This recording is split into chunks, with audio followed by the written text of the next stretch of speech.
Good evening and welcome to D6 Arcade. I'm Tony Hansen, joined by the rest of the Audio Dungeon crew. Guys, we have an exciting episode today. Today we're going to do talk about our favorite video games, the things we're playing, our favorite shows. We're gonna go into our critical hit memes of the week. We're gonna play Escape the Dungeon. We're gonna do a full nerd review of this exciting season of Boba Fett, Mandalorian, or whatever show it is called.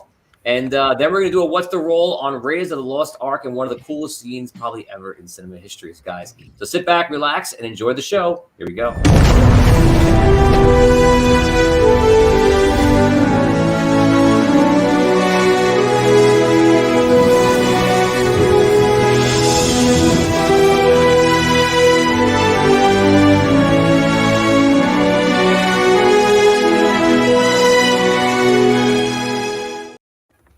Welcome back to the show, guys. I'm Tony Hansen, joined by Liam Lynch, Damian Scrow, Ryan Aquafrida, and Dan Isgro. And it is Monday night. It is February 21st, and it's been an interesting week. Guys, how have you been? All right. Pretty good. Awesome. So we just finished Peacemakers finishing up. Boba Fett finished up. And we're already looking to the horizon of what's coming up. I know I've been looking in and seeing that Obi-Wan news is now fast approaching. So what is everyone games? What are you playing right now? What movies or TV shows are you excited about? We have Doctor Strange coming out in May. What's on your minds? During the week, I checked out the first episode of the show on Netflix. All of Us Are Dead. Have you guys seen this? I just finished it today. All right. I have not seen it. Pretty What's it good? about? I watched the first episode, and it was like it's a zombie apocalypse, like set in a high school. But it totally wasn't what I was expecting. It's much more like teen drama centered than I thought it would be. It's a lot of like, I like him when you go talk to him for me. You have zombies on top of all the teen angst too. The first episode was pretty good. I'll check out the rest, but I don't know, it didn't grab me the way like Squid Game did. What'd you think, Liam?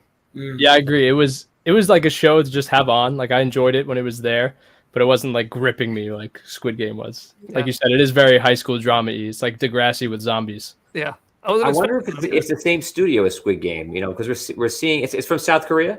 Yeah. Yeah. So I wonder if it's the same studio or not, or is it just we're just getting material from South Korea? I don't know. What it seems like. We had we had Squid Game earlier in the year, and then what was it, a year or two ago we had Space Sweepers on Netflix. Yes, I love Space Sweepers. I don't know why other people may not agree with me, but for Final Fantasy fans, something about Space Sweeper kept chiming the Final Fantasy bell, and something about the story. I don't know why, but I loved it. It was great. I thought it was good. So Boba Fett has just finished up. We're going to do a nerd review later on it, and we're going to be talking about it. A lot of people are saying, like Liam made the joke before, Boba Fett or Mandalorian, 2.5. What did you guys think? Did it bother you about the fact that it was like half of a Mandalorian, half of Boba Fett? I was pissed. It didn't bother me. Yeah, it didn't bother me. I just have a theory that they didn't like the way it was going, and they're like, all right, let's just take episodes from Mandalorian and put them here, and hopefully nobody notices. That's my theory. That's what I think happened too. We'll talk about it later on the review, but I do think that right. It seems like kind of weird like that happened, and they were like, we just need something else. We need more Mandalorian and more Baby Yoda, more Grogu. So, and also we have Marvel news. I finally saw Spider-Man the other day. Spider-Man was fantastic. I didn't see it because of COVID. And me and Vinny Pro saw it on the exact last day that it was in the movie theater. And it was fantastic. And immediately I had to go see it in the theater because, they announced Doctor Strange, which looks wild. And now like the internet is afire with every single thing about who's going to be in it, from Tom Cruise to who else? Patrick Stewart, which we are obviously heard, talking, which it's got to be him. Which version of this character and that character are we going to see? So there's just a lot going on with it right now. I'm very excited about it. Anybody excited for Doctor Strange? Oh yeah. Oh yeah. I actually didn't know about it, but I'm definitely pumped. I really hope they probably won't, but part of me really wants this because Marvel could do this, for them to release like 6 different cuts of the movie that are wildly different and just have it play randomly. So when you go see it, it's different that'd for be awesome. everyone. And don't tell anybody. Yes, it would be so good. I hope that for some reason I hope they do Could that. you imagine what the sales would be if they That'd be did great. that? I know people would be like, "Wait, what?" I would go. Everyone would be You go see it questioning 2 what 3 happened. times. I know. Yeah, and if you saw the same one, you'd be like, "Oh well, I'll watch it again," and I still got to see it. You'd have people watching it like 8, 10 times instead of like maybe 2 or 3. Yeah, it'd be dope. That would be wild. That'd be crazy. Guys, welcome to stream right now. Thanks for joining us. Derek, what's going on? Spud, Steven, Brian, Jason, Catherine. Catherine, hope you're feeling better. Guys, welcome to stream. Charles. Guys? So it's gonna be a good year. We have we have Boba Fett. Boba Fett just wrapped up. We'll talk about that later. The Marvel game is looked like it's gonna be interesting coming up. Last year Eternals came out. It wasn't. I feel like that wasn't great. It was like kind of like okay for me, but I'm very excited about this year. And I can't think what the third movie is because we have Spider-Man just wrapped up. We have Doctor Strange. What's the third one? It's not Guardians. The Morbius. Morbius. Love and Thunder. Oh, Mobius. Is it Yeah. Mobius? Or something something. Is it Mobius Sony though? Is that a It's Marvel? Marvel though, isn't it? I thought it was a Marvel character. Well, yes, but it's in the but Sony. it's released bubble. under Sony. Oh. We're getting a Thor Now- movie later this year, right? Say again. We're getting a Thor movie this year later on, right? I think I'm so. not sure if it's this year. It might be. I think so. Love and Thunder, right? It Yeah. might be this year. I'm excited about it. Female Thor, right? Isn't it Natalie Yeah. Portman's becoming That's- Thor in that one? Yeah, that's Wow. the. Looks that's the like it. rumor. I just saw the first one for the first time not that long ago. Congratulations. It was Very like, Welcome to the club. Hashtag fake nerd. that's right. Who's your favorite Marvel character, Ryan? Iron Man. Iron Man. Yeah, Very nice. legend. Tim Shanks, welcome to the stream. And last but not least, is for Star Wars, we have coming up Mandalorian at the end of the year, but we have Obi-Wan, which looks like it's on May 4th, 25th, I believe. the 25th. I heard it was Yeah, May that's 4th. the anniversary of the original movie, so I think that's what they went with. 35 years or something like that. 45, buddy. 45. Wow. Now who's the fake nerd, Tony? Oh my God. We're old now. I'm switch places with Ryan now. Hold on. There we go. Yeah. So that's good. I heard it'd be 6 episodes. It looks like the budget just kept getting bigger and bigger, but they were like, no, we love this. We're just going to roll with it. And that seems to be the story that comes back. Everyone that I've heard talk about it that was involved with the project was excited about it. So it's only good things coming out. And it's just everyone's speculating on like what we're going to find. Does anyone know any news about what we might expect? I try to keep myself spoiler free. Yeah. Are sure. we doing possible spoilers? Because I read something. If it's not huge, then share it. Yeah. I what's small to me might be huge to something else.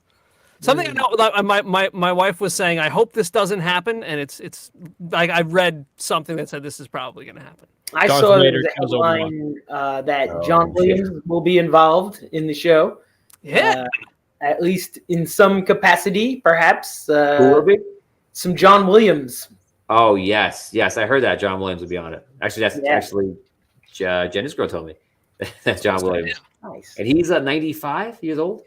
He's up there, Something like around there, for sure. That's awesome. Amazing. Still Yeah, working. that's incredible to have him aboard. I'm excited about that. Good for him. Yeah, straight up good for him. Yeah, he's Still cracking. thank God for him. So Charles Morrison says Thor: Love and Thunder. The release date is in July. That's great. I thought it was There gonna be we much go. later than that. Nice. I'm very excited about Thor. Ever since Waititi, since he took it over, I just think he just does a phenomenal job. Yeah. Agreed. So I'm very, very excited. Guys, next week is, for those who are asking, next week is going to be a Roll and Rumble week. Oh, So tighten your wrestling belts. That'll be next week at the end of the show. See what else. Hello, everybody. Walk out. We have some Catherine saying hello tonight. Kick some ass. Thank you. Thank you. That's right. Vox Machina just came out. Was that good? I did not see that. I caught a Charles couple. Who Assassin. My brother was watching it. It looked pretty good. It's good. Yeah. Didn't your brother work on it? No. He's just an animator, so he like knew about it and the animation house that was doing it. Oh, I thought he worked on it. Okay. He would love to have worked on it, I'm sure. I checked out the first episode. It was pretty cool. Oh, it's an episode. I thought it was a movie. No, Vox Machina. It's a series. Yeah, It's a TV series. They do like They're season dropping- 1, I think, of. Yeah. They're doing weekly drops on episodes? I think they did 3, and I think it's finished now, but I think it was like 3 at a time. Oh, wow. I'm not sure. Don't quote me. Steven said they wish Botorius made a cameo in Vox Machina. Yes, me too. That would be cool. I would love to see Botorius anywhere on screen. One day when we make the movie. Yes, the already done your movie. Hopefully, that would be phenomenal. Imagine that. that'd be epic. 4 weeks with 3 episodes, Derek said. Yeah. You can watch Ryan have the biggest fail ever when he does not steal his staff as he planned to. For those of you that don't know that story, Ryan came on the show in season 2 of our other show, in Celestial War, and he's on episode 1 of season 2, I think. And for the next 4 episodes, and I let him run for a while because to get him comfortable and also to give him a chance to try to steal the rod, which is something he wanted to do. And I said, you can do it, but you may die. But if you pull it off, it'll be huge. And so he had his moment, and he had it in his hands. Everyone's calling for him, like, give me the rod, give me the rod, give me the rod. And he's sitting there holding the rod. And I looked to him, and I don't know if you can see me, but you probably can't. But because he was a new player at the time, and I gave him like a little nod, like this is your chance. He's like, you choose, go for it or don't. I gave him like a little nod, like, okay, do you want to do it? And he doesn't. I don't think you registered I was nodding at all, right? Yeah, I didn't know, and I'm pissed because I didn't even know it was happening when it was happening. Like, it's just so weird. Like, I forgot that I had said I wanted to do it. So, like, at that moment, I was like, all right, I just don't want to die. They're all going to kill me. This is not the right time. So I just gave it back. I was like, all right. Yeah, it was good. I should have did it though. We need to see a resurgence of Ryun. Yeah, that was right after we came back from camping too. So you were hyped up on the energy, and you didn't seize it. Oh, that Yang energy. Yep. Yeah. That was a scary moment, though. I think we all kind of like jumped down his throat a little bit as far It as was. like, Yeah. what are you doing? Hello? Maybe you should give it back right now. And right after that, do you know that we had that guest, that guy named Anthony, that came on the show, and he tried to steal the rod clearly, and then played it off like he just wasn't doing anything wrong, and everyone went nuts and pulled out every spell and everything. And it got really bad. He's like, "No, I was just checking it out." Here you go. Yeah, you told me like I don't know if it's the same thing when the lights went dark or something. Like he shut the Yeah, light. yeah. Jacques went behind him, and I rolled for Jacques. Like Jacques would never accept that. He put the knife to his throat. Someone cast darkness, and then everybody was like powering up their spells and such. And it was like, "Oh, my bad." So that was a fun time. I guess we can play this right now, guys. Next season, for those that have not seen it, the next season, this show, the tabletop show on Wednesday, is going to become the show I'm about to play for you now, and it's going to be. I'm going to try to make it more episodic so that the Patreon members can come in and come out. It's all going to take place in Sunken City, and let's preview it here on this show. So if you're not familiar with our Celestial War show, this will be the next 12 episode, one season. I think it's just gonna be a one season, one off, unless it grows really big. Then maybe we'll do 2 seasons. This story grows. Here it is. The next show starts in 2 weeks on Wednesdays. After the Celestial War, one band of heroes rose to protect the sunken city. No patrol. 5 heroic gnomes, each with the ability to craft gnomish mech battle suits ahead of their time. They are led by the legendary master craftsman and hero of Indaria, Arctic Finn, as they try to protect the sunken city from all monsters. No patrol.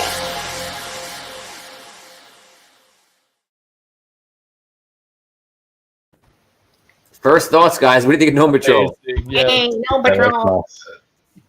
I did not expect that. Suits. I love it. So I'm excited about it. I did it in the style of like an 80s Saturday morning cartoon. that I imagine if someone young right now might be watching and be like, "What cheese is this?" It's purposeful cheese. Guys, yes, so everybody's going crazy. Yeah.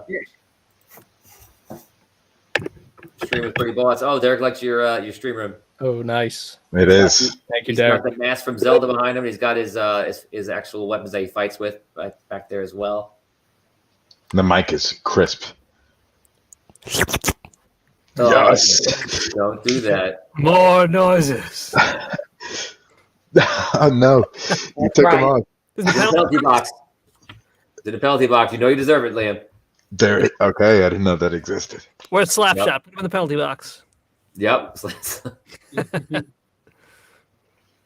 Amazing. Slap Oh, shot. Charles remembers Ryan's epic journey where he swam for like an hour and a half underneath the Oh tent. yeah, I Right, was like, right? yeah. I kept I've returned. getting screwed up. So, okay, guys. So let's get to our first game today. It is going to be Escape the Dungeon. Did you got all of you send in your goods and beds? Everyone at home, for Patreon members, patreon.com/audio dungeon. Send in your good and bad items on our Discord chat under escape items. And I'm going to use those first, and we'll see what they get. So today's going to be interesting. I think it's going to be a group one again. Do you guys like doing the groups, or you rather do the singles? What do you prefer? I like the groups. They're both fun. Groups Dan is- likes the singles, looks like. Yeah, I like Good way to playing. mix it up for a while. What'd you say? I said the groups have been a good way to mix it up. Okay, so we're gonna do a group one as well today, and we'll see how it goes. Okay, guys, so let's get ready, guys. If you haven't liked, please like this video. It helps us out so much. Please share it out with any friends or groups that you think might enjoy the show. And as always, > notified to chat to be notified when we go live, which is 2 separate shows, one on Monday and one on Wednesday. Today is our new show. It is D6 Arcade, and Wednesday is our tabletop show, The Celestial War. Guys, without further ado, let's go to our next show. It is called Escape the Dungeon.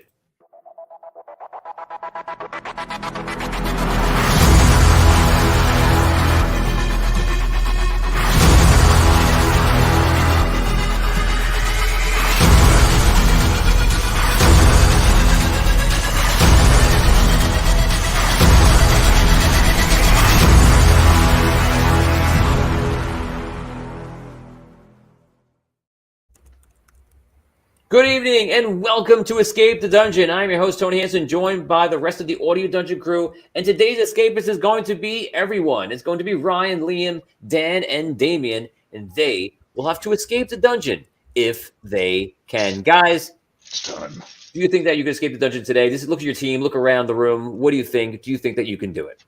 Yes. Oh yeah. We haven't had much luck lately. Done. I'll say yes. I say we're due.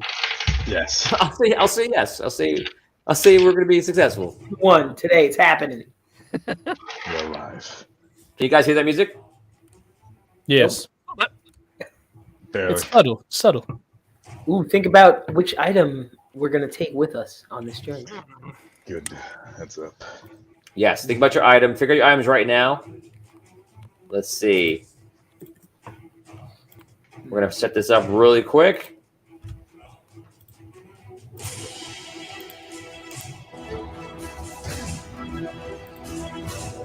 Okay, hear the music? Yeah, it's louder now. Guys in chat, let me know if that music is too loud. Let's start it up. Guys, welcome to Escape the Dungeon. I'm your host, Tony Hansen, joined by the rest of the Audio Dungeon crew. And today's escapist is going to be everyone, Ryan, Liam, Damien, and Dan. Guys, before I give you the scenario, it is up to you to choose one common, normal, or mundane item that you will be armed with during your mission. Guys, what do you choose? Ryan? Mine is like a bat that's kind of like a wooden spiked barbed wire bat type of deal. Kind of like a Negan's bat.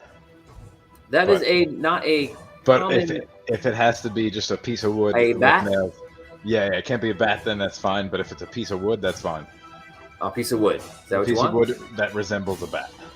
Okay. Spiked. Liam. Spiked. I'll take a bag of feathers, Tony, if that's allowed. A bag of feathers. Damien. I'll take a sword. Okay. And Dan. I will take a torch. A torch. Guys, I need you all to do a favor for me and pick what is your family's last name because you're all related. You're all brothers. Oh. Dungeon Boys. So, guys, pick what's your last name going to be. That's what Dungeon Boys is. You're the Blank Brothers. I'm Ryan Dungeon Boys. The Aquascrowinch. How about the Dundergins? The Dundergins, yeah. Dundergins. Okay, the 4 brothers of Dundergins are having a little bit of trouble because their mother has been kidnapped, and the only way to get her back, because they don't know where she's being held, is to do a favor for the bad guys, and they're going to have to rob a bank. If you don't do it, your mother will be killed, or you'll never see her again. This is blackmail. It is. So you've gone to the town of Orin, and you must go into the vault there, and you must take out as much gold as you can find. And they're looking for a very specific item. That item is a ring with a glowing ruby red gem on the ring. They described it to you. They want as much gold and that ring.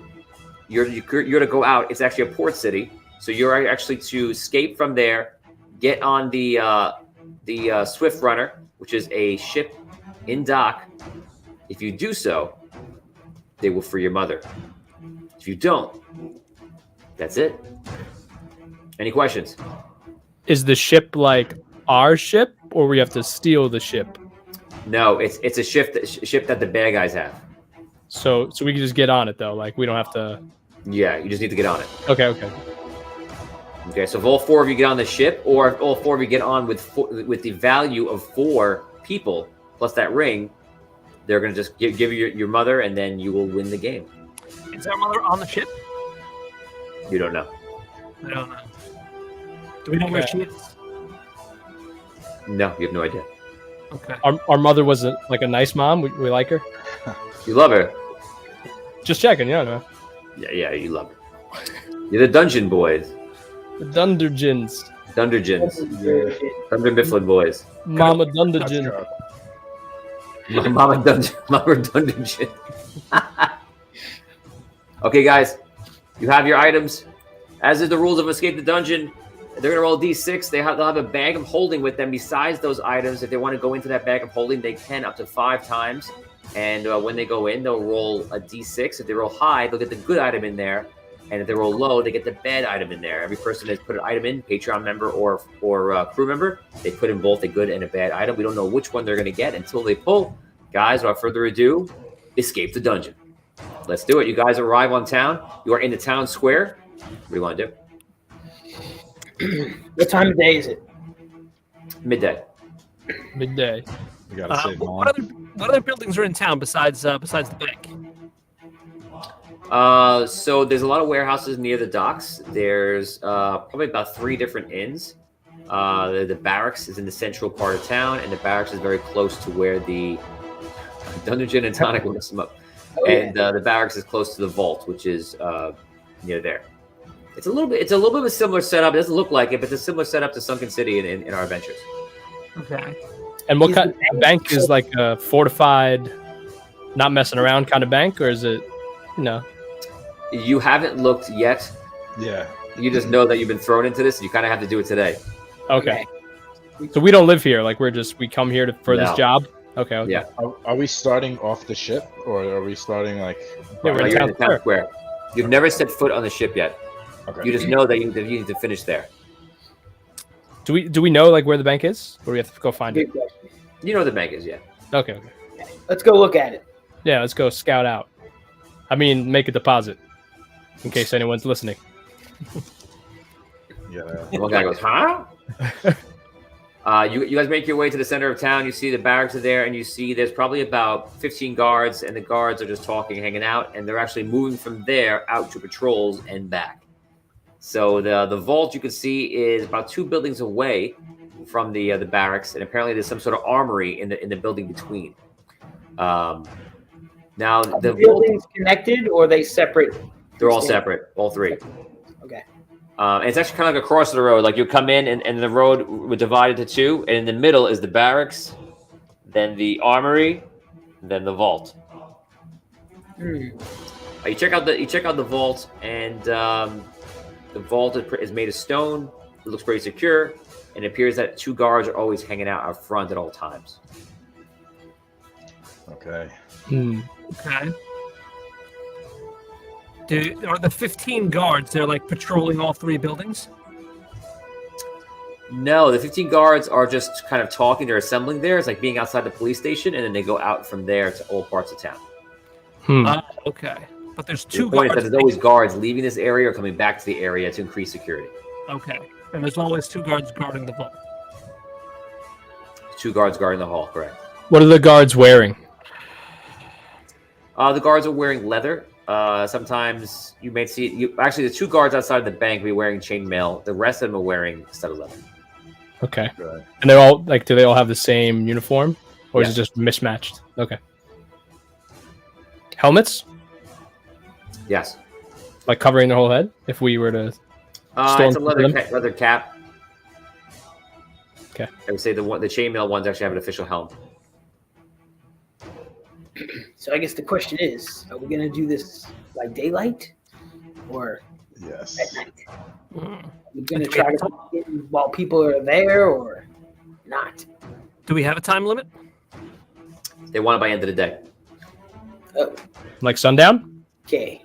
or Um, moonrise? You have it until the morning. Okay. 6 a.m. Morning. Okay. Okay. So I we think could should wait till sundown. Yeah. Wait till everybody's sleeping. But that means that we have to like break in. Quick. Be more difficult to break in at night than it is during the day. You know. What if we go in right now, just to see inside, and pretend we need to open an account because we're new around here? Maybe See we what- shouldn't all go in. Send like 2 of us. Hello, we would all like to make an account. We're We're the brothers. boys. The Dungeon Master account. We're Yeah. gonna stick out like a sore thumb. All 4 of us go in there at once. And what if we reach into the bag right now? See if we can gain some type of advantage. Sure. I like that idea. Go for it. All right.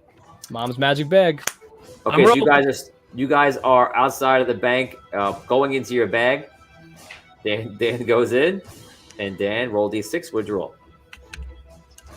2. Nice try. 2. If you would have got the good, Dan, you would have gotten. This is so perfect because we're doing Indiana Jones later. Fortunes and glory, kid. Indiana Jones whip deals 1 damage to the weapon, and successful attack roll will snare the target. The whip will not release the target until the user wills the whip to do so. This is from Jason Spector. Nice. But you didn't get the good, you got the bad. Snakes. Why did it have to be snakes? For the rest of the game, anytime, including this one, that someone pulls a bad item out of the bag, in addition to the item, a snake slithers out and attacks the person who reached into the bag.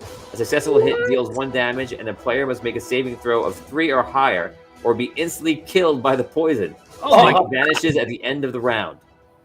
Who was this? Man, Great. Jason Brutal. Spector. Jeez. I love it. It's great. Great. So he's gonna try to attack you. If he hits you, you have to make a saving throw, and that's what happens, Dan. So here he comes and attacks you. Okay. 4. That is a hit. Oh no! You open it up. A snake jump back, hits you. You lose 1 damage. You throw the snake onto the ground.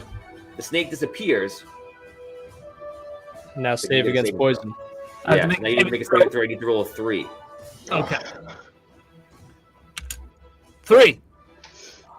Congratulations, you're alive. Oh, Brother, are you okay? I'm fine. That did nothing for us. That was crazy. All right. So what do we do now? Are we gonna? Jason gave Dan a Patreon reroll. All right. Thank you, Jason. Compensation for his cruel, Compensation cruel for what you bag. did.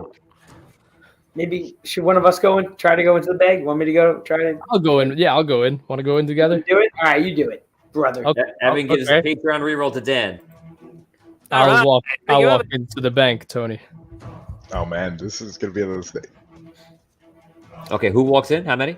Raise your hand. Does anyone come Wait. with? Wait, Are you going in the bag or going to the are you bank? pulling from the bag or walking? No, into- going to the bank. Into the bank.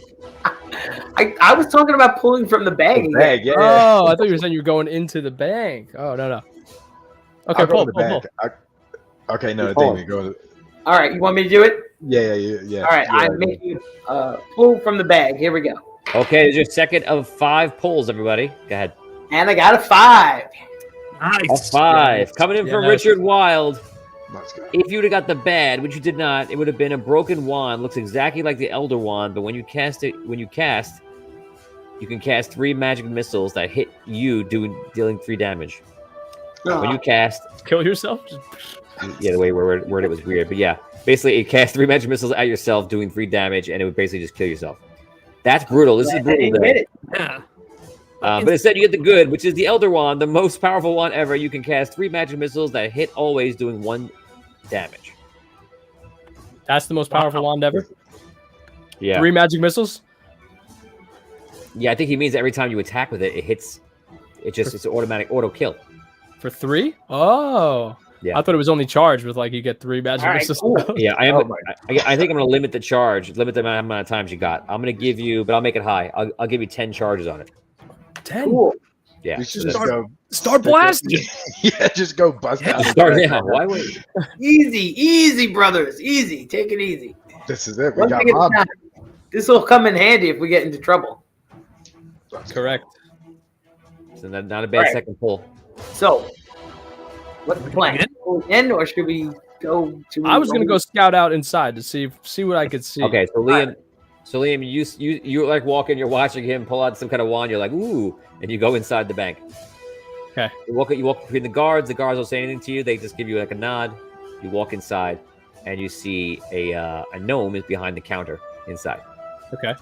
Do I see anything like as I'm walking up to the counter? I would like to like look around and see what else is in this bank. Like, can I see where the vault is and stuff? So when you walk into here, basically you walk in and it's pretty tight, and there's only enough room for like you and maybe one other person next to you. And there's bars running up for about 10 feet and then closing in front of you. And Okay. you see inside there's a wizard on each side just standing there, clearly a wizard. And you don't see any of the guards, but you see a whole load of gnomes back and forth, like working on stuff, moving money around. And then there's one gnome sitting there like waiting for you like this. Okay. So just so I get this straight, it's like a corridor with wizards on either side, and in the front of me is a gnome Yes. who's going to do business. Okay. Yep. Okay. Yes, come on in. We're open. Hello. I would like to make a deposit, sir, if I can Sure. set up What's an your name? account. My name is Jeremiah Dunderson. Jeremiah Dunder's son. Got it? Correct. Okay, let me write that down. Okay, and how much will you be depositing? This valuable thing, and I plop my bag of feathers on the counter. He looks at it. 1 bag of feathers. Those are very valuable. Be careful with them. Yes, sir. Very magical. Okay, of course, to open an account, it'll cost you 1 gold coin. 1 gold coin. Oh, my purse is outside. Let me go grab it. My brothers Sure. have it. Okay, I run back outside. Okay. You're outside, you're with everybody else. I tell them what the situation is in the bank. Okay, everybody knows. And I say, does anyone have a gold piece? They're going to take my feathers. Did you Oh, did you tell us you gave him the wrong name? Did I give them the wrong name? RB Dungeon? Dundergin. Oh, Dundergin. I think you did it on purpose to like hide Oh, your no. identity. I don't remember our name. It'd be funny if somebody else went in and been like, "I'd like to open a bank. My brother is Dunder Jin," and then get caught. Does anybody have a gold? I don't have any gold. I don't have any gold. They took all my gold. Oh my god. Wait, how much my was it? feathers. Everybody roll 1d6. If anyone rolls a d6, I'll let you roll d6 for gold. You have to roll Oh. 6 on the d6 to get gold. Here we go. 6. Ah, I'm one. not gonna- Oh, Okay, Ryan, roll d6 again. If I get a 6, do I roll again? No. Okay, sure. 2. 2 gold.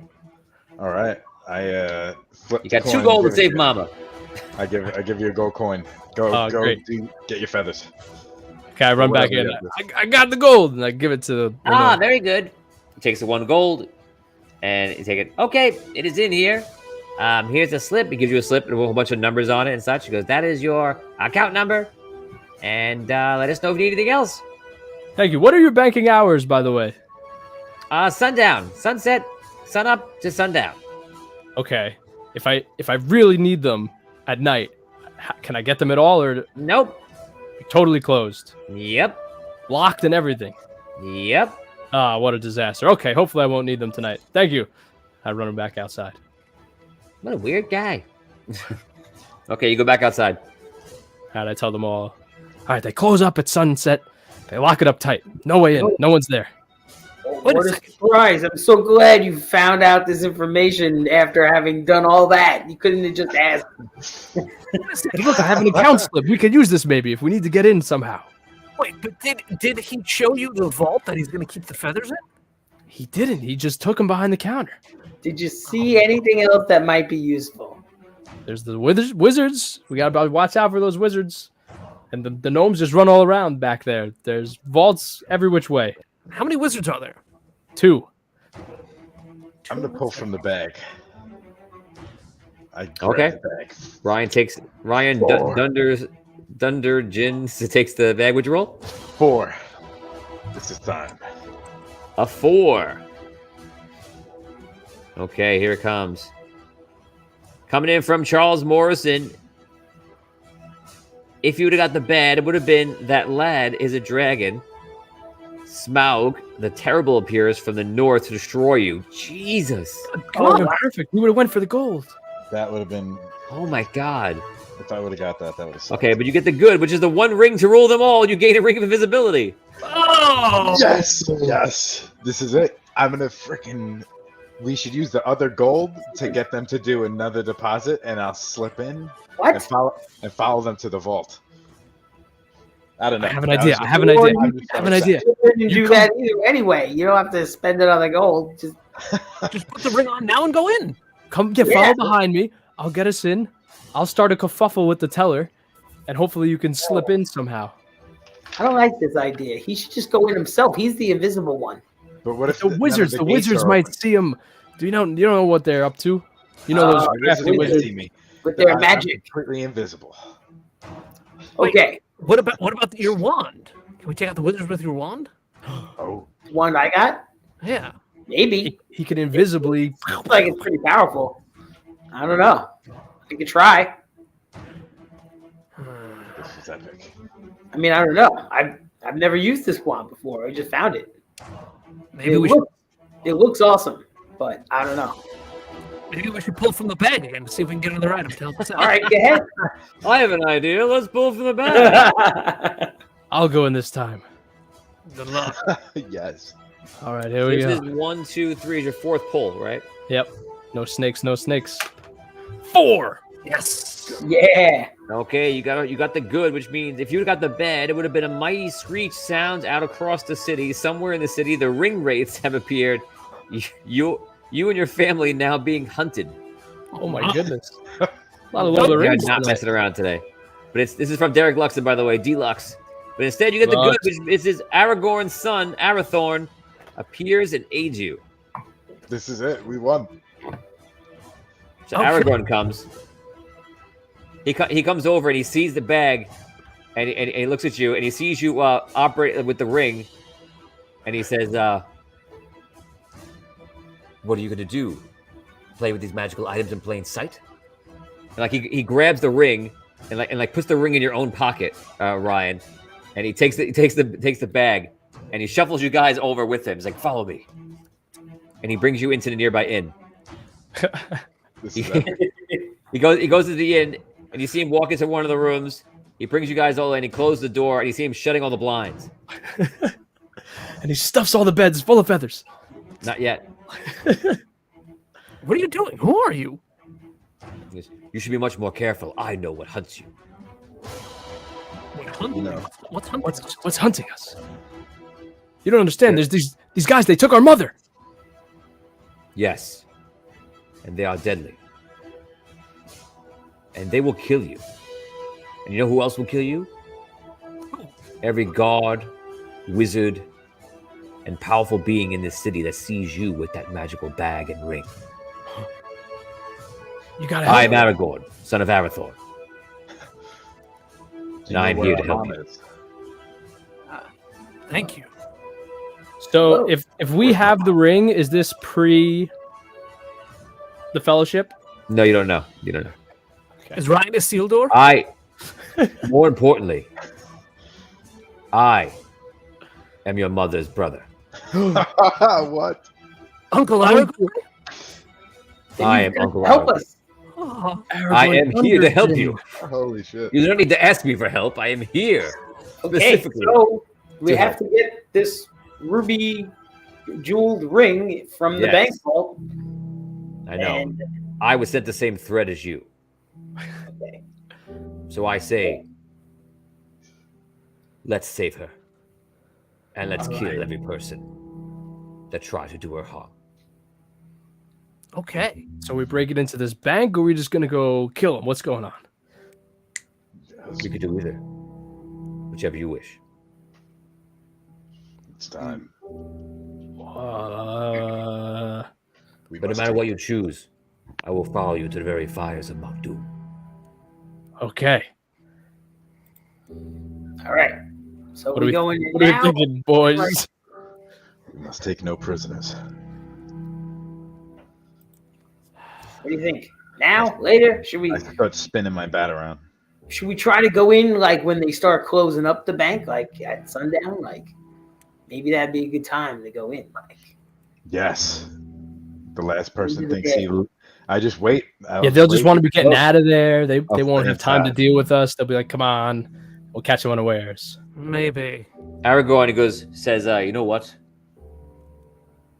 I can feel there is one more pull of this bag. I will go in. Take it, Uncle. Watch out for snakes. Aragorn. This is so good. Roll the one. No. Reroll it. Reroll it with advantage. You getting a reroll? No, I thought you had one. You have one, Ryan. They gave you one. I'm Oh, using they here, gave it's me getting one? done. Evan gave you one. I need to kill a lot of people on Wednesday. Reroll it. Evan, you're a legend. So I rolled a one, which means No, the no. snake comes No, out. no. Ryan's re-rolling you from Oh, Evan. you have reroll. Evan's Yeah, I did Patreon from roll. Evan. Today, Right Yes. now. It was there. Evan gave his Patreon reroll to Dan. I thought Okay, he so gave it to I'll Ryan. tell you to reroll then. Yes. Evan. Here it comes. No, look at the private One chat. Evan again. gave it. No. ah, Okay. wasn't meant So- to be. If it was good, it would have been the green Power Rangers dagger. Ooh. But instead, it is a bad item. This is from Evan, by the way, also. Oh no. And it is a used diaper with a Oh. snake in it. That's right. Oh, God. Snake attacks. 5. Snake hits. God. And well, I don't want to mess my die up. I'm just gonna roll Oh it. no. Here it goes. I'll let one of you roll it. Go ahead. Who wants to roll? What? We got to roll? You roll for a saving throw. Aragorn's possible death roll. All I'm not rolling it. I'll I'm not roll it. rolling it. I'll roll Come it. on, Ryan. You got it. right, Ryan. Uncle Aragorn, I got you. 2. Uncle Aragorn. So he reaches in the bag and he goes, "Fly, you fools!" It's not He Jason's falls to the best ground. roll. Aragorn is poisoned. Son of Arathorn, the bloodline of kings is ruined. Wait, I have Jason Spector's reroll. Oh, Yes. can we reroll his save? Yeah, let's reroll. Yeah, you this. can reroll that. Go ahead, Okay, Ryan. come on, Ryan. I'm out of rerolls. The mother. 5. Yes. Yeah. He opens his eyes and he's like, "Ugh, I live another day." Yes. He has 2 hit points now. I help him up.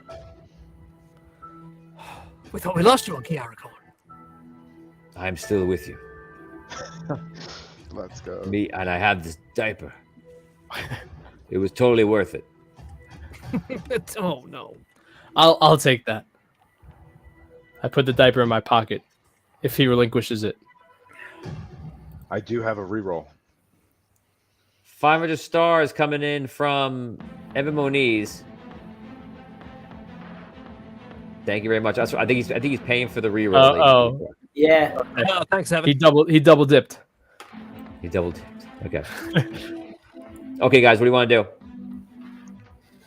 Well, I think we need to wait for sundown sundown, is that the plan? Maybe you should sneak in. a Well, little earlier.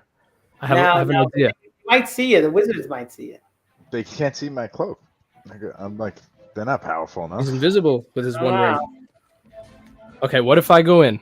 I asked All for the right, feathers maybe back. Ahead. What were you gonna say, Liam? I said I can go in. You guys are waiting, ready to come in. I asked for the feathers back. They give me the feathers. I sleight of hand, pull the diaper out of the bag, and I'm like, "What? What'd you do to my feathers? This is a diaper." And I cause a whole scene. Then you guys storm in. Storm in. Really? That's the plan? Blast him with your Storm wand. in. Blast him with the Or, wand. or I should go in first, invisible, and then when they storm in, I'll stop their attacks because I'll have it. No, you gotta sneak in and get the ring with the red gem on it. That's what you Yes. gotta. Okay, yes. You guys storm in. I'll just. That's run the past. goal. If we don't get the ring, we're not gonna be able to save Mom. Come on. All right, true. Okay. Like, So Liam, you start a fight. We'll come in and we'll join the fight. And as we're fighting, Ryan, you sneak in undetected. Yeah. should I join with you in the fight just in case I could be of any help? No, because you No. can go invisible. If all else fails, you just stay hiding in the bank. So if we get kicked out, you'll at least be in there. You get the ring. Isn't that the priority? Yeah, well, yeah, if you can get to it. Yes. Okay. Get that ring. Yeah. And gold. We need lots of gold too. Oh yeah, I got it. Can he take the bag of holding and fill it with gold? The bag of holding disappears after the last use. Was that the last use? Yeah. Yeah. Nice play. Now you tell us. All right, let's do it. Let's go before Okay. sundown. Okay. That's the plan. Okay, who walks in first? I go in with my slip. Got Okay, the you walk in. diaper in my pocket. Go up to the. Is it the same gnome at the counter? Yes, and it's like 5 minutes later. Oh, welcome back. Your feathers are safe. All right, I just gotta double check them for something real quick. Let me see those feathers. Double check them. I gotta make sure. Those feathers are real valuable. I gotta see them. You gotta ease my mind. I gotta see those feathers. Okay. He goes back and gets the feathers. Can I see where he goes? Like, where does he get them from? Well, it's not even been processed yet because within 5 minutes you see it's in the room. So he walks over to the other side of the room and it comes back with your bag of feathers. Okay. There you go. Okay, my hand in my pocket. I grab a poop out of the diaper. We Then should I- probably be going in, And I right? reach into the feather bag and I pull out my hand and I go, ew, gross. Roll d6 for this this little fast hand movement exchange. No. A one. No. Oh. Reroll. So you do it. As you do it, he grabs your hand.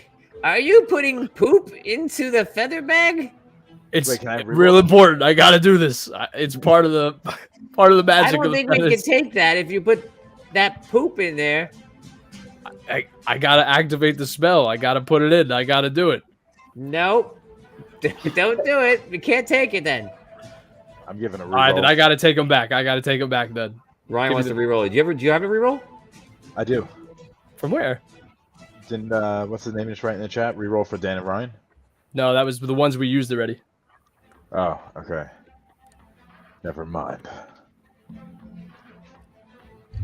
If I can't put it in and keep it here, I gotta just take them home with me. Then I guess. I'm sorry. If that's what you have to do. All right.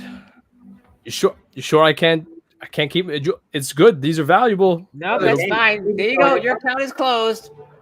Close my account, but my brothers might need to put something in the account. I'm sorry, you have nothing in the account of balance. Your account has been Well, closed. they're gonna come here. Hold on a minute. Don't close my account like this. This is I've already outrageous. closed it. This is outrageous, guys. Come in here. Come in here. They're trying to close my account. Go in. Go in there. Okay, so you guys walk in. Brother, They're trying to. First, they tell me I can't fertilize the feathers. Now they're trying to close the account. I told them you guys got to put stuff away. These Can't are our fertilize family the feathers. feathers. We need to put the family feathers into the vault. You gotta fertilize the feathers. I'm sorry, sir, but you can't put poop in the vault. Hey, we kind paid of you thing? good gold. We paid you Yeah. one good Who gold. said anything? Who said anything about poop? There's He's no just rule about fertilizing. Put in a vault. I'm sorry, you'll have to leave. I'm not leaving. I'm staying right here. He looks over at the wizards, and you see one of the wizards walk around. Haha. What kind of customer service is this? Maybe we should speak to your manager. All of a sudden, all four of you are outside in the street. What? You see a door open, and the same wizard is there, and he whispers something to the guards, and you see the guards kind of walk up to you. Hey. You gentlemen will have to leave. Hey, we have an account in there. We're supposed to be getting customer service look. right now. I How heard long- that your account has just been closed. Well, it says right here, it's open. Look. Sir, you'll have to leave. Well, do I get my gold back? No. This is outrageous. So you're going to find yourself in the barracks in a couple of seconds in jail. Oh my goodness. Are you challenging us to fisticuffs? I'm not. Uncle Aragorn, you hear this guy? Perhaps there's some arrangement we can come to. I'm sorry, but there's not.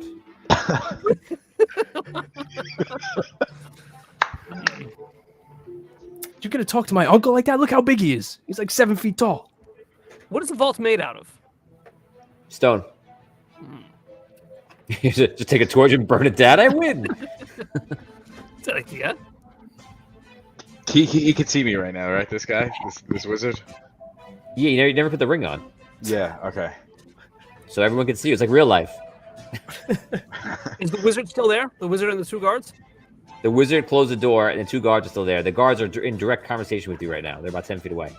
They both have their hands on their swords. I look at you guys like giving you eyes. Like, should we do it?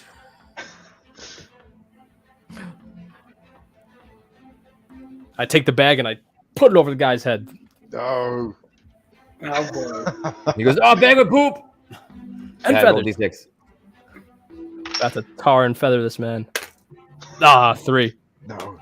Okay, so you take a swipe at the bag. The guy backs up. They both pull their swords out. I pull my sword out. They hold off their attack to see if anyone attacks them. Ryan, do you make a move? Yeah, I slip on the ring man fast. Okay. You disappear right in front of them, so now they know that somebody's invisible. Yes. Dan? I start distancing and going around them. Okay. Dan? I pick up dirt and throw it in their eyes. Okay, you reach down to the ground, throw dirt up, roll D6. Yeah. Okay. I'm definitely gonna attack after that. 2. You throw dirt, the guy just shields his eyes. I start yelling, "What'd you do to my brother? Where'd my brother go?" Damien, you go. I attack with my sword. 5. 5 is a hit. You rush up. You cut the guy once. He gets hurt. That guy's going to attack you back. Miss. And one guy's going to attack you, Liam. Miss. 2 misses. You guys go. Aragorn's going to attack. Oh yeah. Aragorn 6. He runs up. Yeah. He fails the guy. One guy falls down to the ground. Everybody roll D6. If anybody rolls a 1, we're gonna roll 1D6 for more guards to come and see the fight. Oh no. 6. I'm good. 3. 2. Okay, it continues. Go ahead. All 2s. So I'll one guy's attack dead, right? one guy You right make there. your way Right, around? I'll attack that guy. There's still one guy, right? There's one guy. I'm gonna come up behind him with my Lucille-like object and crack him. Your wooden. Yeah, bat? my wooden bat with spikes out of it. Does he get a flanking bonus because I'm in front of him? Yes. Yes. So you can roll D6 twice. Take I'm the highest. attacking as well. The highest was a 2. Oh, I rolled on the floor. Oh, wait. That's a 1. That didn't Evan go very gave me a well. reroll. Oh, Evan gave it 2 rerolls. Yeah, Evan, is that 1 for each? Oh, sorry.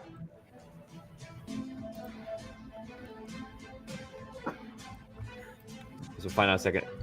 This round, I want to go to the dead guard and start putting on his gear. Nice. Okay. I'll just tackle the guy that Damien and Ryan missed. Okay, everybody roll D6. Whoever rolls the highest, that's the top 2 who roll the highest, get a reroll from Evan. Oh, nice. This is from before. 6. 1. 3. 2. Damn it. Oh, all right, with a 3. 3, and who else got something? I got a 6. Okay, so the 2 of you got it. Thank you, Evan. Okay, so Ryan missed the attack. Yes. Dan, you're starting to put on his armor. Liam, what are you doing?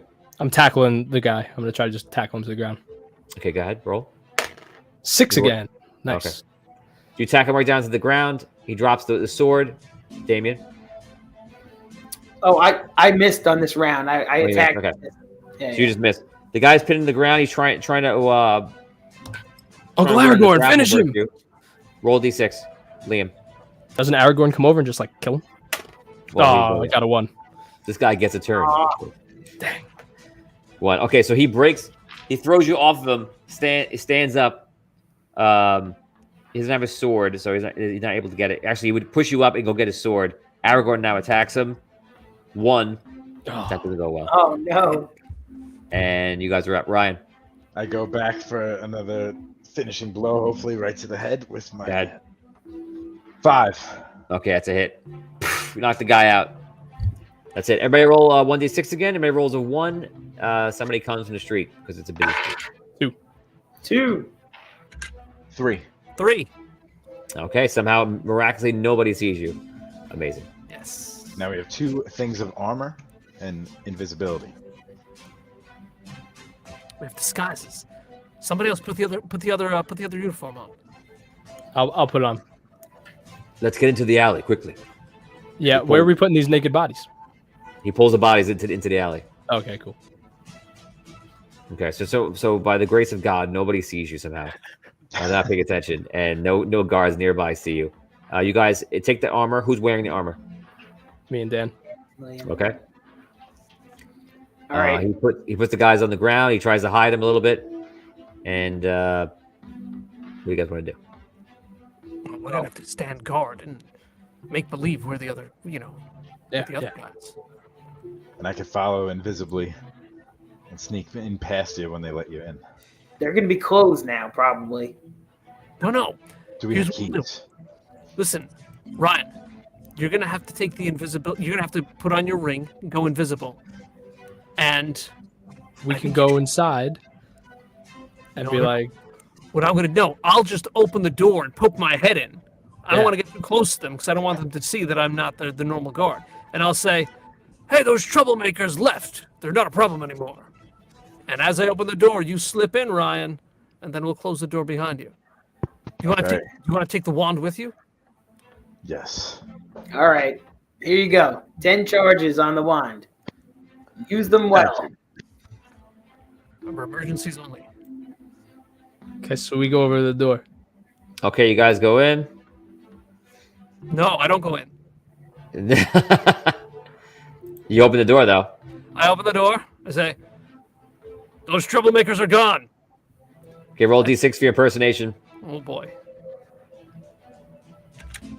5. 5. Okay. I nudge Ryan, Ryan, you with my okay? foot. I'm back. I nudge Um, Ryan. I'm like, go inside, go inside. All right, I go. Okay, so Ryan, you go inside. Dan, your impersonation holds up. Ryan, you slip inside. Ryan, roll d6. If you roll a 1, you do not make it inside in time. 4. Okay, you make it inside. You're inside. Dan closed the door. You're in there, and you hear see the wizards there. The gnomes are all talking. Those guys were jerks before, right? Hopefully they put them in jail. Yeah. Okay, back to work. Okay, so you're standing there. What do you do? What do you want to do, Ryan? I'm gonna look for any entrance that I could use to get toward the vaults and everything. You see on the side, which is kind of hard to see, but since you have the time, you notice that there's a door that's smaller, made for a gnome to get in underneath the bars, but it's locked. Okay. It's kind of like that. It's like the bottom half of like the bars would come down, and then it comes into like just metal. But it's like a little door that opens up. Okay. And the wizards can't see me, I'm assuming? You're assuming things, yes. All right. So I'm just gonna hang out and just wait a little bit. I'm not gonna do anything that's gonna. I poke my head back in the door, Tony. I open the door a crack. I poke my head in. I go, "They left this stinking bag out here," and I just toss it on the ground and I shut the door. And I put the bag of feathers and poop just on the floor in the middle. Roll of the thing. d6. This is not for that. It's for something else. Oh no! 2. 2. I'm not going to allow that because that's a metagame. Ah, dang it. It's a good idea. But it's based on Ryan's actions. Ryan, what do you want to do? We're outside. Anybody want to do anything? I guess we're just standing guard. Yeah, I'm just waiting there. I'm So trying. guys, I'm going to give you in-game, out of game, 5 minutes to solve this. If not, you're running out of time. Oh boy. Yeah, you've been going a long time. I wonder how he's doing in there. All right, I'm gonna make my way closer to the little locked door that I You're saw. there. Okay, I'm going to examine around me and see if I see anybody with a key. You look around, and you do see that some of the gnomes have keys on their sides. Okay, I'm going to try and steal one off a gnome. Okay, the gnomes are on the other side of the bars. Oh, okay. I'm not. There's no entrance to get in where they are. Okay, interesting. You walk in. It's about it's not that wide. It just goes forward. It stops, and it's all bars. And I have the wand. You have the wand, yes. And you have 4 minutes to complete this mission. Otherwise, it's a fail. I think I'm just gonna blow this crap open. Okay, go for it. All right, blowing it open, and anybody standing Okay. by it. So by Lord of the Rings rules, you stay invisible. By Dungeons and Dragons rules, you would become visible, but you're using the One Ring, so Yeah. you are still invisible, and you blow up the lock. Roll d6. If you roll a 1, it doesn't work. Everything else it does. 5. Okay, it does. You blow open the thing. You merely see the wizard scramble. And the wizard goes and cast a spell of fog, which fills the whole area. And you hear the gnomes like scurrying and running around inside. What do you want to do? Did that blow open a decent spot for me to enter? It opened up the door for you. That little door is open. Okay, can I go back to the main door and signal and bring all of my brothers in with me? Do we hear that happen also, Tony? Yeah, What you do we hear an do? explosion. Okay, What the heck happened there? I'm gonna go by the door and kind of just like not scream and make myself known, but I'm gonna tell them to come in. We just Okay, Ryan attack. opens the door. Says, "Come in." What's going on?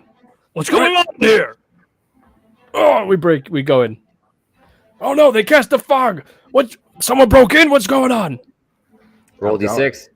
If you roll high, you'll get an answer. 4. Some sort of magic has been cast. Find the culprits. Okay. I make my way. Can we see that little door to go through? Yeah. Yeah. You see the door. Okay. I go in and I start fumbling around, like knocking into like the wizards and the gnomes. Like, I Okay. can't see anything in here. Roll d6 again because you're impersonating. And I feel like it's very obvious. Oh no. You just don't fail. Oh, 1. Oh no. No. Okay, so you failed. You see one of the wizards look at you. Wait, He Liam, just don't grabs you have a you and just starts electrifying you. What you do is you're gonna roll. I'll roll d6. I'll do 3 equivalent of 3 attacks on you. 6, you're gonna take 2 damage. Yikes. No. 1 is it does no effect, and 6 Oh. Ah, you disintegrate man. to the floor. Disintegrate, savage. I'm gonna sneak past. One of these guards as is that's not going a on. real guard. No, no. Where's the other one? I say, they've blown the door open. I have to guard the vaults. Out of the way. I run in and I start going back to the Roll vault. d6. 6. Yes. Okay, they completely believe you. So the one wizard goes outside, one wizard stays in the area, and the gnomes are actually traveling back with you towards the vault because that's what they're instructed to do for in some sort of situation like this. I'm Damien, what are you following. doing outside? Anything? the wizard comes outside. The wizard comes outside. Yes. I attack him. Okay, great move. Go ahead. no. Where's Aragorn? 4. Aragorn's with him. Yeah. Okay. 4. Yeah, What do you attack with? my sword. Okay. Well, so you do 1 damage. You slash him. He goes, oh! Aragorn runs up next to you to help you. 5. He hits. Yeah. He does another damage. Wizard goes. We're gonna say that he does like a burning hand. Those fire out of both of you. We're gonna say roll higher than me or tie me. If you don't, you're gonna take 2 damage. 3 I rolled. 5. Okay, so you take no damage. Aragorn fails, Oh my god. and he took 1 point damage before from the snake. Now he takes the other 2 damage. Ah, He burns on the ground into a No. crisp. Uncle. What kind of ranger? Yes. Okay, Damien, you can go. I'll attack the wizard again. If you hit, you kill him. If you miss, you'll probably die. No.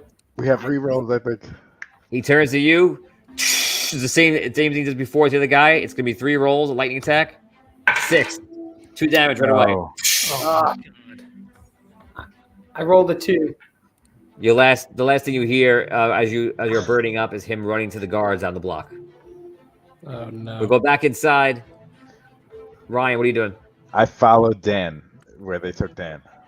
Okay, Dan, you go into the vault and you see you're on another hallway, and it's actually a hallway that leads into other hallways like tributaries. And down those hallways are all these vaults, these big doors with like the big like circular wheel seal on them. How many are there? There's 6 on each. It's 12 in each hallway, 6 on each side, and there's 4 hallways. There's like a whole dungeon down here that we just didn't even get to. Jeez. I tell the gnomes, open up all the vaults. They're using magic to get inside. I'll take them out. Why would we open them up? Because they've snuck inside. So let's not make it easier. Where are they? We don't know. We're following you. You're the guard. Go fight them. I'm trying to find them. Do they have keys on them? These They're not gnomes out here. there? They're out there. How many are there? Oh no. Master Skywalker, there's too many. What are we going to do? Do these gnomes that he's There's talking to 9 have keys? gnomes. Oh God. Oh yikes. I'm gonna blast them and take their keys. I'm gonna blast them with the wand. and Okay, just so take all of a their sudden, and because you shoot 3, you're gonna kill. Actually, no, it's actually so it takes all 3 to kill 1. Do 1 damage each. So you go, it comes out of nowhere, and you see one of the gnomes die, and they all freak out, and they scatter in every direction. Some just down the hall at the end, some Okay. back towards the front room, some down the other hallway. Jeez. Does the dead gnome have keys on him? Does it gnome have keys on them? They all have 1 key on them. Oh my god. Damn it. This is crazy.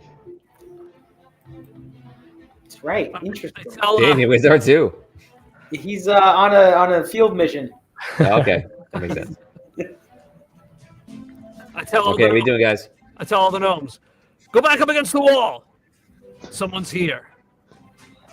Okay, they're just freaked out. They listen to you. There's about 4 next to you. The rest of them are scattered. You should tell them to take you to the main vault. Okay, they hear you say that. Like, it's right here. It's right here. Swing, swing, swing. I just freaking used that wand right on all the. We use the one guy. He dies. Yeah. There's 3 left. No! They run to the back of the. Oh, you keep going? Okay, you kill the rest. So you waste all of your magic wands on these gnomes. So that's 4 Oh man. plus the lock is 5 plus the other one's 6. You have 4. I think you have 4 shots left. Okay. Okay. I start collecting keys from the gnomes. Okay. I take one as well. And You collect all the keys. They're all the same. They're the same. Yeah. Okay, I go to the nearest door. I try to open it up. Yeah, me too. Okay, you I'm put the just- key into the wheel, and if you turn it, and the wheel unlocks, and you open it up. Roll d6. If it's a Okay. 6, you find what you're looking for. 5. It's a lot of gold, though. I take Okay. a bunch of gold. Okay, you find the equivalent of 1 bag of gold that you can carry, which is what you know you have to use to fill up. We're gonna say they gave you those bags. Then hold on, so you filled up your bag. Okay. We'll say 4 plus fills up a bag. Okay, Damien, you missed that guy. That guy. I'm sorry. That killed you, unfortunately. I thought that killed me. Yeah, I'm gonna take you out of this for now. No. Brother. Somehow I'm still here. I'm gonna also check with the key that I have. You're gonna check with the key you have. Yeah, like the Okay. The next You go door. into one. You turn it. Open it up. 3. Roll d6. 3. Open it up. Nothing in the vault. Next door. I just run it. I'm like, I gotta get this. Okay, Dan, you doing the same? Yeah, just trying doors. Okay, you go to the next one. Roll. 2. 3. You guys check it. All of a sudden, behind you, you see a wizard is standing there. He has his hands up, and his hands are already glowing. Lay on the ground. I just shoot him. You fire. Yes. Let's go. I stick another key. Another door. Go ahead. Another door. 2. This is crazy. 2. Another one. Roll d6 now, both of you. If everyone, actually, if anyone rolls a 1, let's do it this way. When you attack, anyone rolls a 1, more guards are going to come in. Make it 1 roll. Okay. Right I just now? roll a 5. 6. Yes. You open up a vault. I think Evan is giving a reroll. Let me check if I have it in there. 500 stars from Evan. Reroll for finding the ring. We just found the ring right now, actually. So there you go, Dan. You got a ring. You got the ring and you got the reroll. All You see it in there. There's another bag of gold in there. You have 2 bags of gold. You need 4, and you have the ring. Wait. We need 4 bags of gold? Yeah, you need a bag of gold for each person. Remember? Oh, no. Does my gold coin count toward anything that I have? No. No, damn it. All right, I'm gonna keep looking at another thing. Okay, so keep looking. If you roll a 1, the guards come. 5. Okay, you find another bag of gold. Dan, Okay. So do we have 2 bags of gold? you have 3 now. We have 3. Okay. Next door. Yeah, next door for me. 4. 4, you find another bag of gold. You have 4 bags of gold. Now, here's how it's gonna have to work. You need to drop all weapons, or equip or unequip all of your weapons to hold both bags of gold. They take up all of your weight, and each one of them is about 20 pounds. That's fine. I'm invisible. I could do it. Oh wait, no. I have the wand. I need that. You can put the one on your side, but you can't use it. Can we split up the gold, like 2 bags in his hand, 2 bags in my hand? Of course, but it's the same problem. That is the problem. 40 pounds. We're still walking around. 40 pounds of gold. Then I'm gonna load it on my back, like a back squat, and just be ready to attack. So basically, if we're walking out of there with 2 bags of gold each, can we like drop the bags and like I guess use the wand and like If you drop the bag, all the gold's gonna come piling out. It's gonna take you a long time to get it back in. okay. When they need 5 because Aragon got the same threat. Aragon did get the same threat, but they were only told for 4, so they don't even know that Aragon's there, or they don't know that Aragon's a part of their group. Okay. So 4 is Should good. I- We're with 4. All right, we got to get out of here. Let's go. Let's go. okay, you guys make your way out. Ryan's still invisible. Roll d6 for your way out. Don't roll a 1. 4. 6. Okay, you guys make it to the door. You open the door to go outside. Roll d6. If you roll a 1 or a 2, either of you, there's a whole lot of guards waiting for you. 4. 6. Yes. Wow. There are guards down the street, but they're not here. They're down the street on both ways. What do you want to do? Is anybody here? Townspeople. We gotta They're get just to walking the by. boat. What? We gotta get to the boat. Where are our brothers? They're dead. They're dead. If they're not here, it doesn't matter. We gotta save Mom. All right, let's go. Head to the boat. Okay, you start running down the street right towards the boat. Yeah. Okay, you run down the street. You're passing the barracks clearly. Roll a 1d6, and you need to roll a 5 or above, or they're just going to see you. Both of you. How many are there? You're walking. You don't know. You're about to find out when you see them. Okay. You've mistakenly ran by them. 6? You're still invisible. Oh, yeah, it doesn't matter now. 2. Okay, do you want to reroll it? Reroll. 3. Oh, So you run by them. They're all looking at you, and they see the bags of gold, and that you're running. They're like, "Stop that guy!" The guards start chasing you. There are 1d6 guards chasing you, and it's just one guard. wait. And I blast him. One. What do? I blast You him. hit him? Okay. So Ryan runs up. Ryan now drops all of his gold to the ground. I told you what happened if you did that. No, you And it didn't. freaks out. All You the did, gold you goes heads out. You see all the townspeople go, "Oh my God, gold!" They start taking all the gold, rushing over. Ryan pulls his wooden stick and goes to hit the guy. Roll d6. Oh my God. I'm so sorry. That just ruined it. We lost. 6. Okay, you whack the guy in the head. He takes 1 point of damage. Dead. He goes. He doesn't see you. He goes going after Dan. He rolls a 2. It's a miss. A 6 with the wand is not an insta kill. Oh, with the wand. I just said you take your. Oh, I just took your wooden thing out. That's with the wand. Yeah, that's with the wand. Okay, so you kill him. He just dies. He falls on the ground. When he dies, I yell at the townsfolk and I say, "Don't touch the gold, or you'll die too." You say that while there is a mass scramble for the gold. Roll a natural 6 and they'll listen to you. 2. No, they're just taking the gold and they're already running in different directions. Oh my God. Oh man, Gold 4. I didn't know. I knew. You but did I know. I told No, you. you did. What are we gonna do? How much time? Where's the sun? I start. Right now, you're pretty much out of time. Okay, Look, listen. There's 2 of us, and we have 2 bags of gold. Maybe they'll accept 2 bags from 2 guys. Okay, come on, let's go save Mom. Let's go. We got the ring. You guys make your way down. You make your way up to the boat. You see there's a bunch of guys there on the boat. It looks like they're sailors and such. They see you. They apparently know what's going on and let you onto the boat. You walk up and you see a guy with an eye patch. He says completely bald skin. Looks like Saget. Hyper uppercut. Looks like Saget. Oh. And not Bob Saget. He looks like Sagat. And he's like, "You have my gold, I see. Yeah. Where's the rest?" I pull out the thing from the vault, the ring. Good. The ring, 2 bags of gold. You're a little short, aren't we? We're a little short guys. 2 of our brothers were killed in there. Well, I'm There's sorry 2 to of hear that. There's But 2 of 4 us. bags of gold in the ring is required for me to release your mother. Listen, there's 2 of us, and we have 2 bags of gold. I Where's have something. I'll give you the equivalent. Would you like her feet or her hands? Where is she? She could be anywhere. I will give you something else.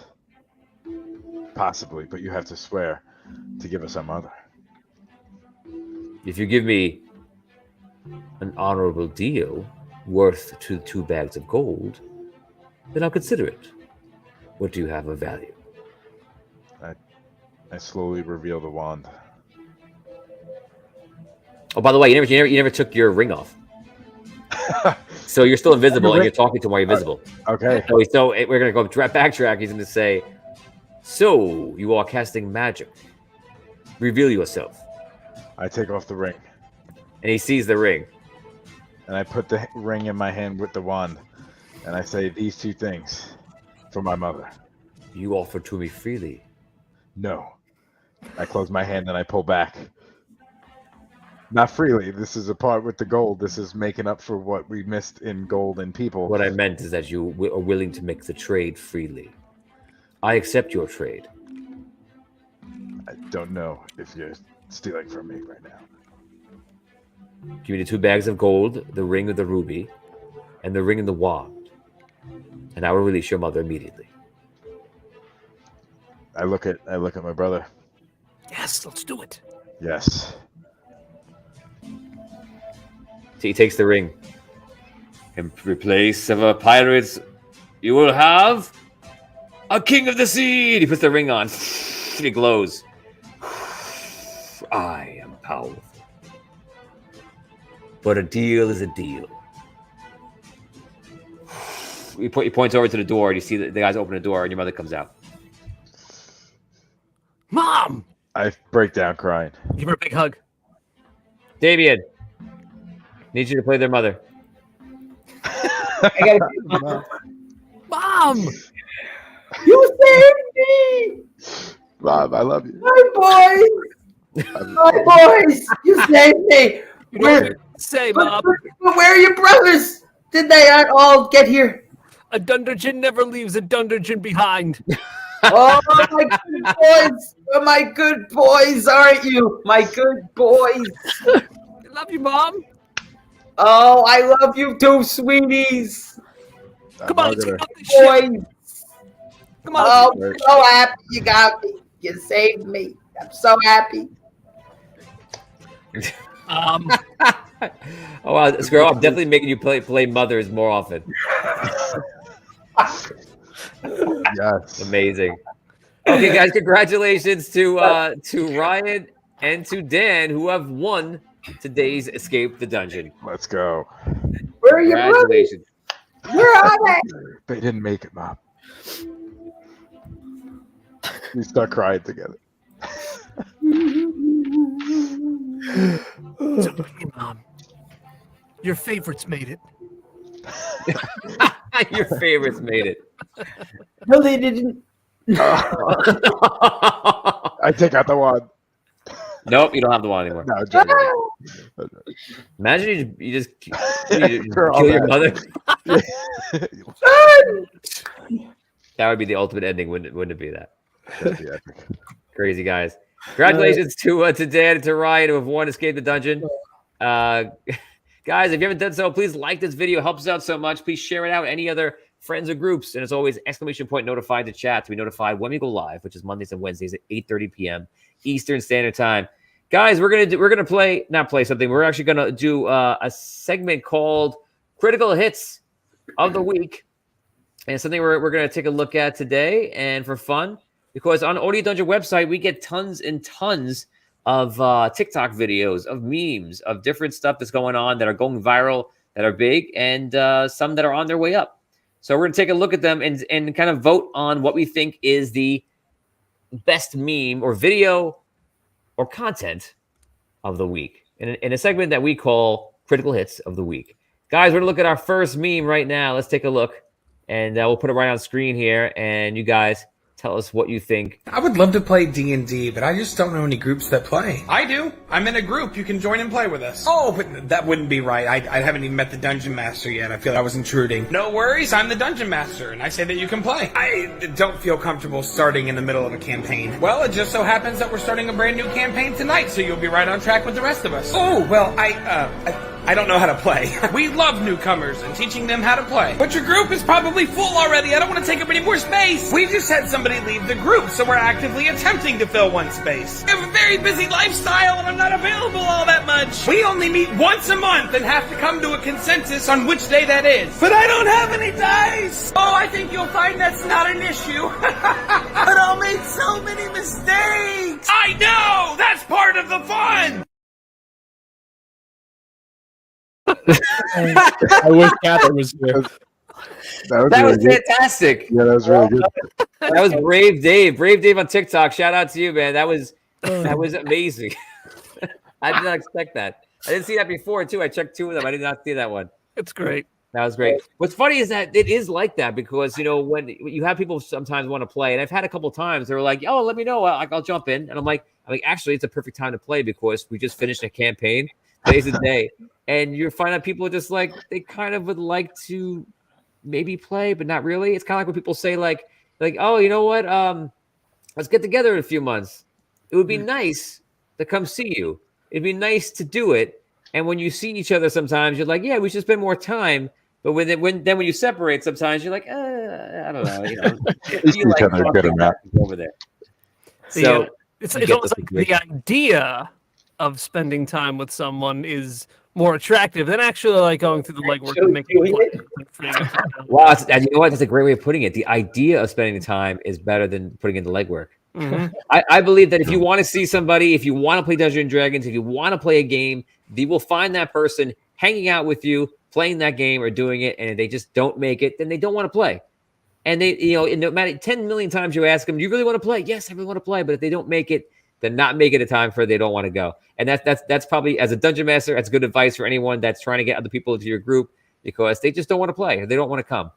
You know, and I'm sure there's exceptions. You know, Tom Kokoza, he was kind of resistant to doing it, and we made a deal. This is back in college, and I said to him, he said, "Tony, I'll play Dungeons and Dragons with you if you come and be in the play with me at St. John's." And I said, "Okay, deal." So I went in the play, and then 2 weeks later, he came down and played. His first session was when Super Farmer made an appearance. That was the birth of Super Farmer and Tom in the same session. Wow. And he played ever since. He loves it, and now he's obviously on the show. What was your part in the play? Legend. I was father number 3 in Hair. Hair? play. You were in Hair? Yeah, I was in Hair. I was father number 3. I had literally probably like 5 words to say. Do you remember them? Okay. No. Mm-hmm. I remember I was a part of all the dancing numbers, so I had a lot of dancing stuff. Do you remember the dance? I remember one of the jumps. How many stars? How many stars?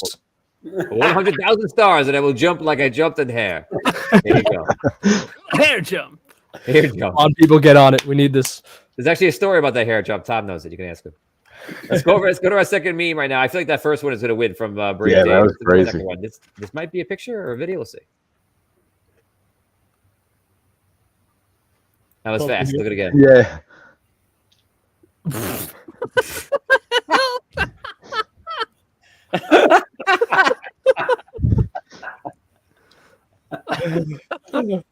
I like it. I love the face. Damien, I feel like you've made that face before. Oh yeah, it's great. Absolutely. And I feel like I've done that, with maybe not with Jello, but cake, or something like you want this cake? Oh, you can't have it. That's my cake. Damien, I want you to voice him when he comes over again. Ready? 3, 2, 1. Voice him. He speaks right away. Go. Oh, look at that cake. Oh, it's so good. Oh, you can't have it. That's mine. That is funny. It is green Jello too. Green Jello. I don't think it's Jello. It's Jello should be red or orange, right? That's people? Jason showing Ryan his rolls every week. He's like, can't get me. Yeah. Okay. Come on. Oh man, let's look at it again. Is it Jason? So we'd be like, you suck, Jason, you suck. The Jello is the wins for Solus. Here's the win that you could have. Oh no, you don't have it. Oh no. Oh my God, it's my new favorite segment. Now we're going to go to our third one. Jason. Let's go to our third one right now. He goes natural 6 again. Shut up, Jason. Here's their one. When you multi-class Druid and Barbarian. Oh, my wife would love this one. Oh, Leopold did it. Hey, our very own. Very Lee, nice. for those you don't know, Lee is a big community member of the Dungeons & Dragons community. And this is right up his alley too. I think he loves cats, actually. That's good. That's awesome. That's got to be a heavy axe for a cat to be carrying around. That's He's a great. barbarian. He's probably raged right now. Cat rage is dangerous. Yes. Let's go to meme number 4. When is a door not a door? When I smash it to splinters. When I cast fireball on it. What? No, you idiots. When it's a jar. All wrong. When it's a mimic. Roll initiative. Also from Lee. Look at that. Very good. Good job, Lee. We just had mimics in the quest on Celestial War, and that might have been the first time on Audio Dungeon that I've done mimics. I think And till then, in the entire history of playing with Vinny Pro, he constantly asked me, "Is it a mimic? Is it a mimic? Is it a mimic?" And I'm like, "No," because I just don't do a lot of mimics. And then every near the end of the dungeon, I was like, "I'm gonna do a mimic because they're not gonna expect it because I never do it." But 100 chests, like you guys do. You guys are wise to it. Let's go to number 5, our last and final meme. Surrender your soul to me, and I will give it to your heart's desire. And you also get Eldritch Blast.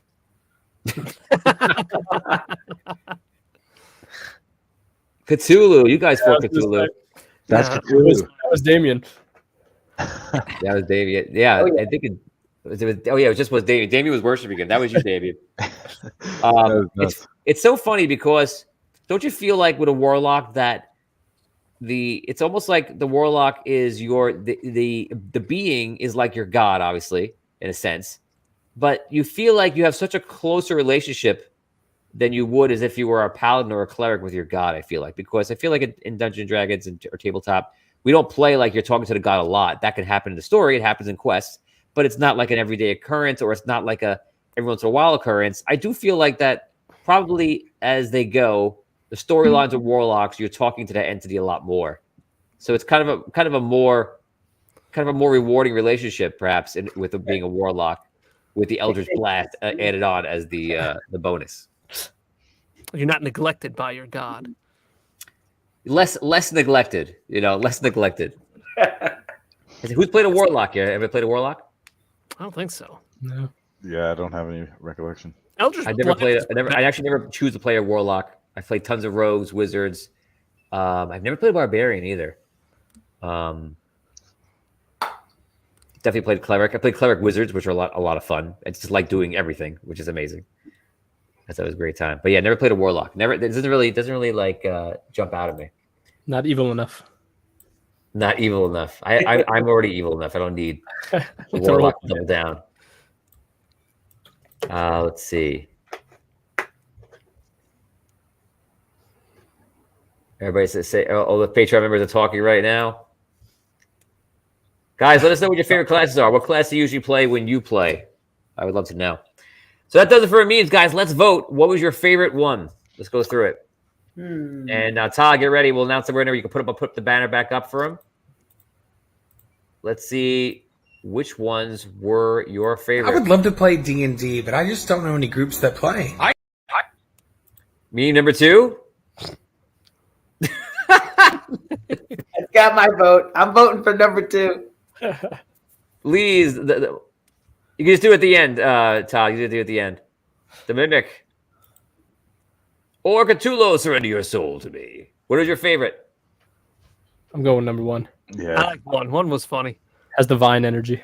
Yeah, it was very funny. I think 1 might be my favorite too. Let's play 1 as the victory.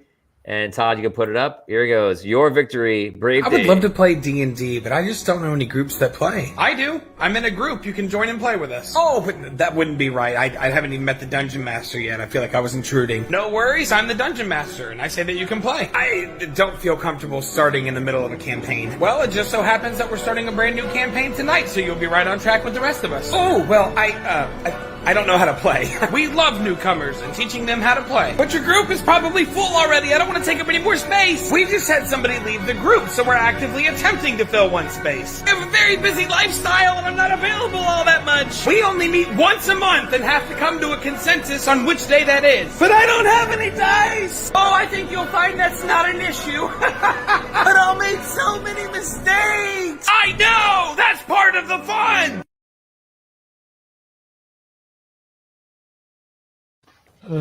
Intense. Oh man, I love that. That was great. Congratulations to Brave Dave. Great job. I am not familiar with him. There's a few of them I'm familiar with, but I'm not familiar with him. I haven't seen that before. So that was great. Guys, that does it for Critical Hits of the Week. Let us know how you like this segment. Let's go to our fans right now and see if we got any answers on their favorite. What are you guys doing? What's happening here? What are you saying? Oh, that's an old comment. Okay. I thought you guys were all wilding out on me right now. Let's see. Oh. They were voting. Oh, they're voting it too. Okay, so yeah, sorry. Sorry, Todd. So Derek Luxon is voting number 2. Charles was got to be 1. Richard Waugh was voting for Dave. Evan as well. And then we're going over to the question I asked before, guys, about your classes. What are your favorite classes that you're playing? Richard says, Rogue or Wizard, my favorite. I'm with you. Steve, Warlocks are fine in video games, but kind of suck in tabletop.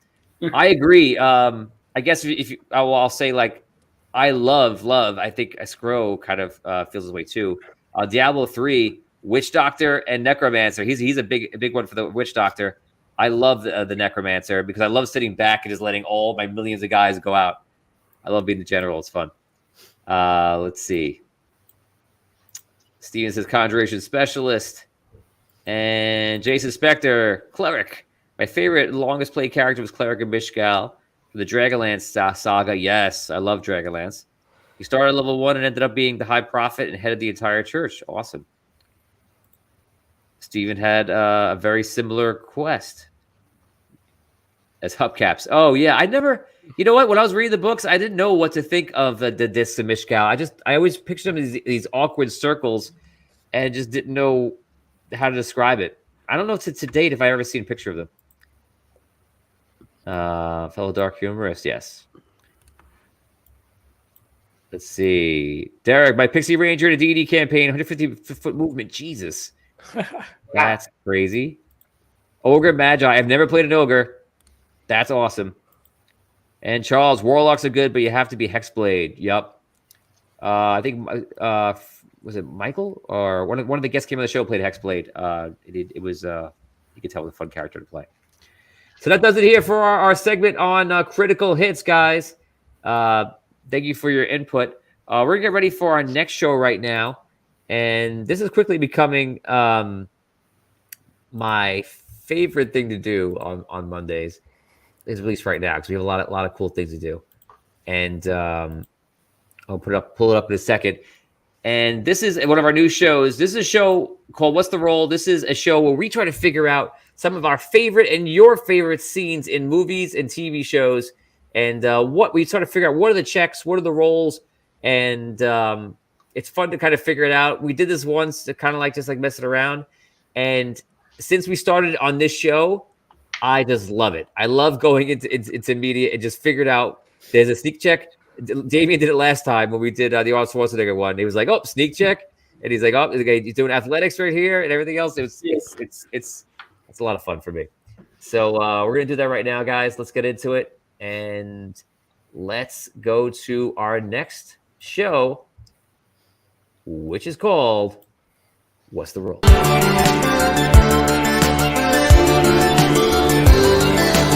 What's the roll?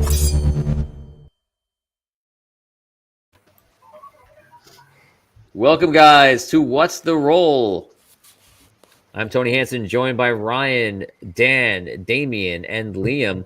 And we are going to try to answer the question of what's the role in some of our favorite scenes in media, TV, movies, and such.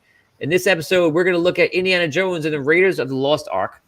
And in the scene where he's venturing with Dr. Octopus, and before he was a doc, into a dungeon, and I'm going to call it a dungeon. It's a cave, and where he goes to switch to idle out. We're going to do it from when he walks in to when he goes to the boulder, and we're just going to call these checks, these rolls as we call them.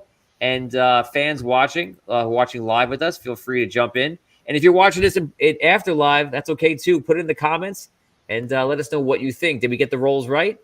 Maybe we did it. That's okay. This is just for fun, guys. Here we go. It's about 3 minutes. I'm going to play it through. I'll play a scene just for about 30 seconds, and we'll go back.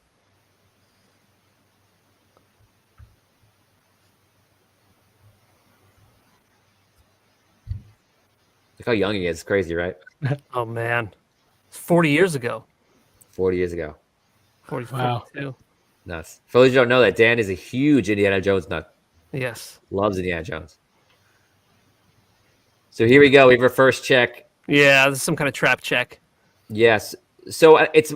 I would think more like he must have already made the perception check and saw it. He moved a little piece of moss. He was finding the trap.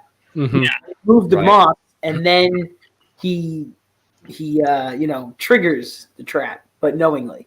You don't think he knew the trap was there? I think he knows. Look, he's gonna move the thing. Well, yeah, he suspects that it's there, Right. and then he finds it right there. Yeah. I think he makes the search check, and finds the trap. Yeah. Finds Right. it, he decides to trigger it. Yeah. Oh, Jason. So, guys, we do have it muted for copyright reasons. We're keeping it muted. We love to hear it too, but we can't. We have to imagine it. All right.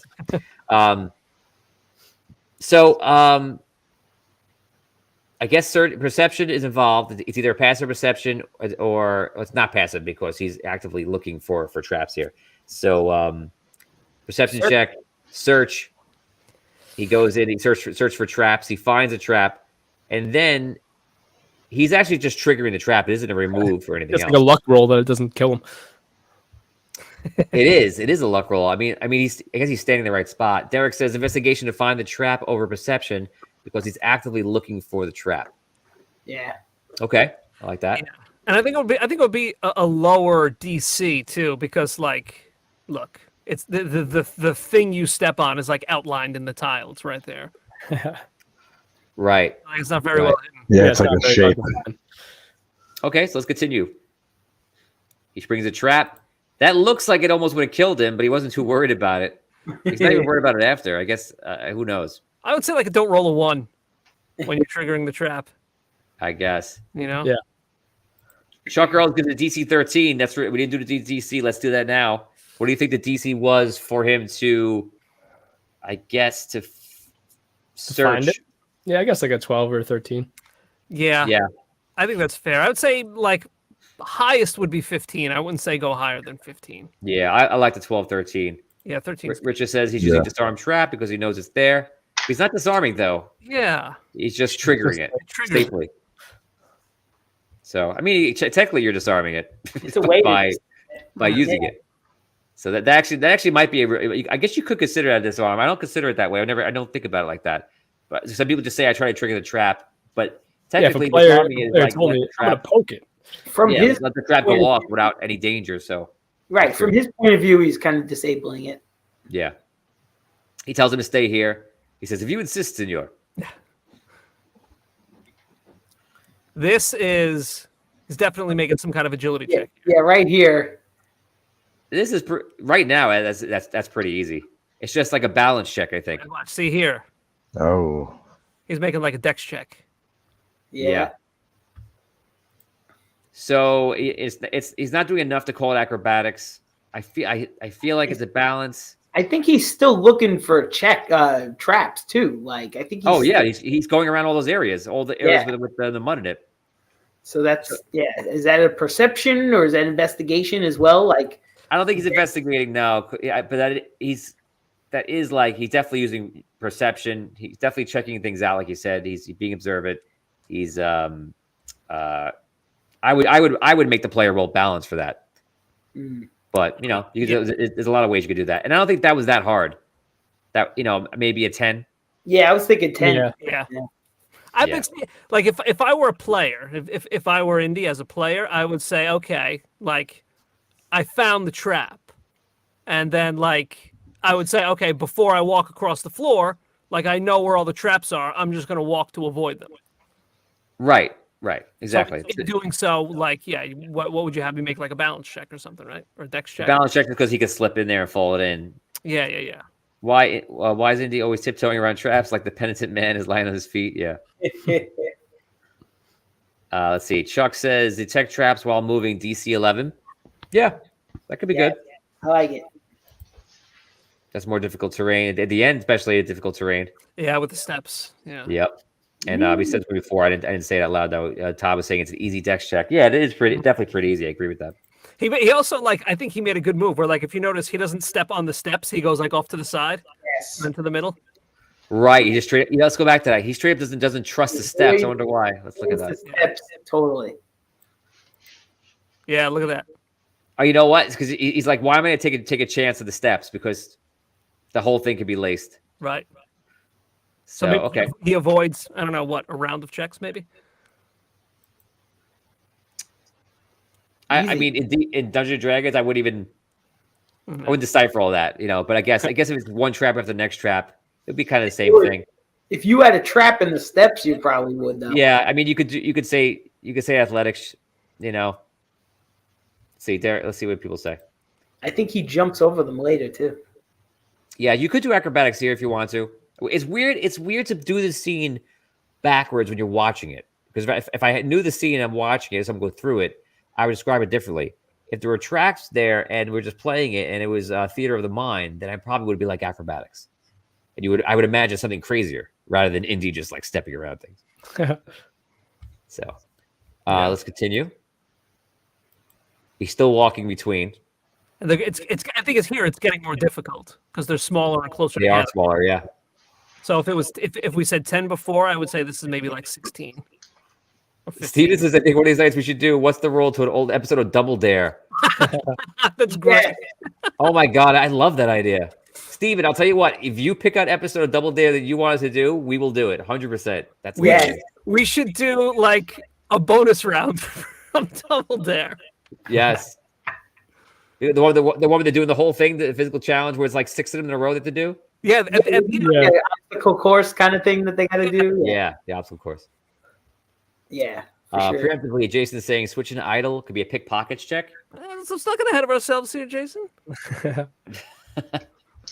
Okay, let's see how it Yeah, goes. something like that, though. Here we go. Okay, we so don't- I would say investigation right now. Yeah.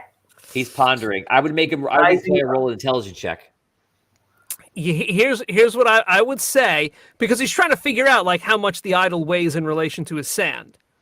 So I would Right. say make an investigation check. Like I would make investigation on the first time he's getting down. He's investigating. You would say, DM, what do I see? And then I would tell you. And then I think he comes up with the idea. Well, he has it already because he's obviously he knows.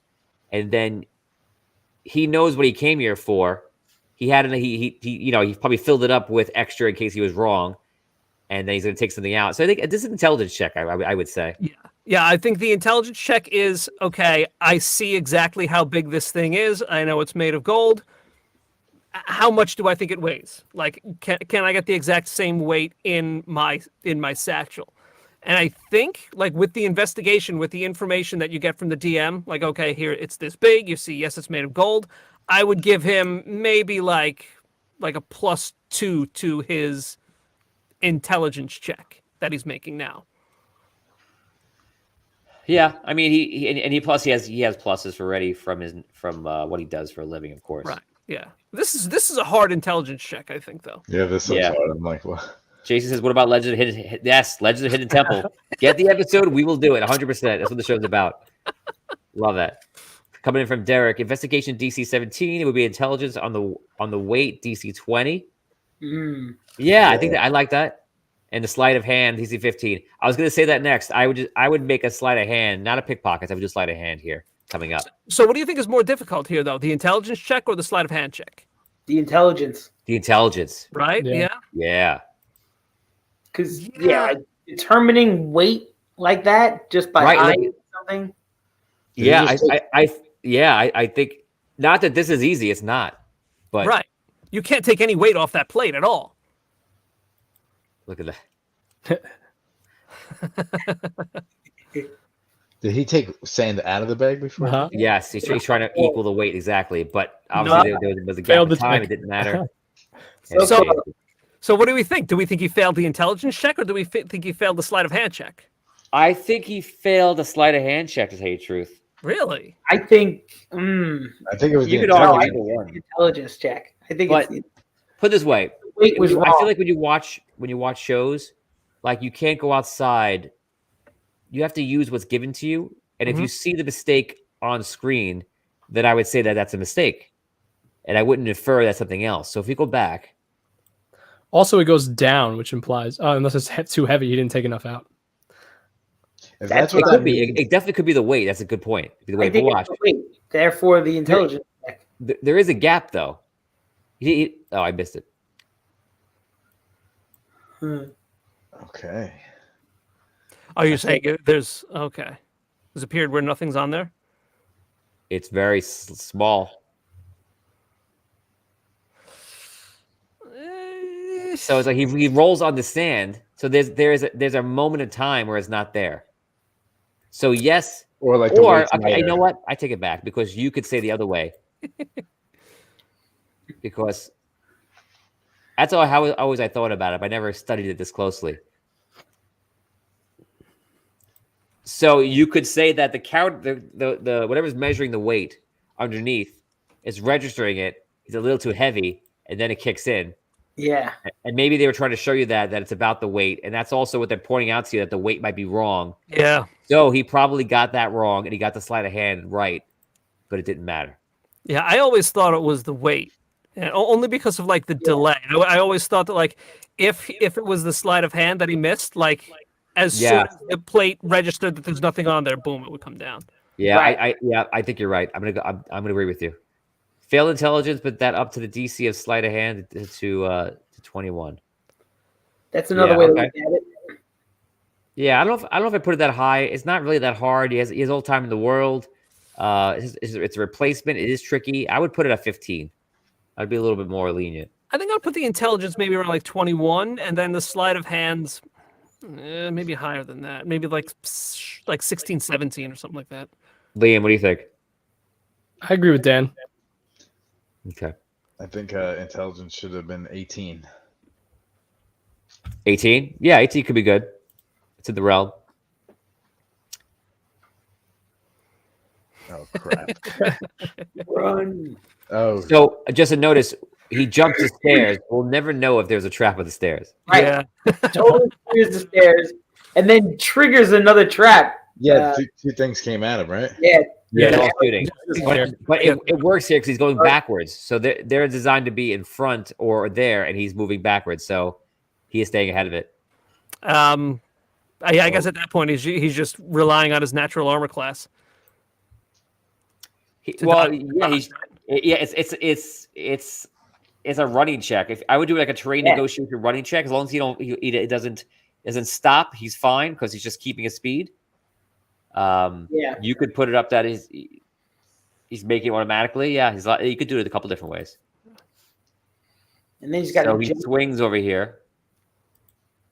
Athletics check for the swing. That's Sapido. That's not Indy though. Oh, I thought that was Indy. Yeah. Yeah, I was like, how does this? Oh, right, because he's going to bargain with them, right? Okay, so his check. Right. We're doing his too. Sapido, yeah, we're doing everybody's, man. Sapido makes the check going across. The rope breaks. So it's a rope use check on the person who put it up there that eventually breaks. But that check is probably based on a negative that happens because the rope is getting older and older and older and older. It's the branch though is what falls out of the wall.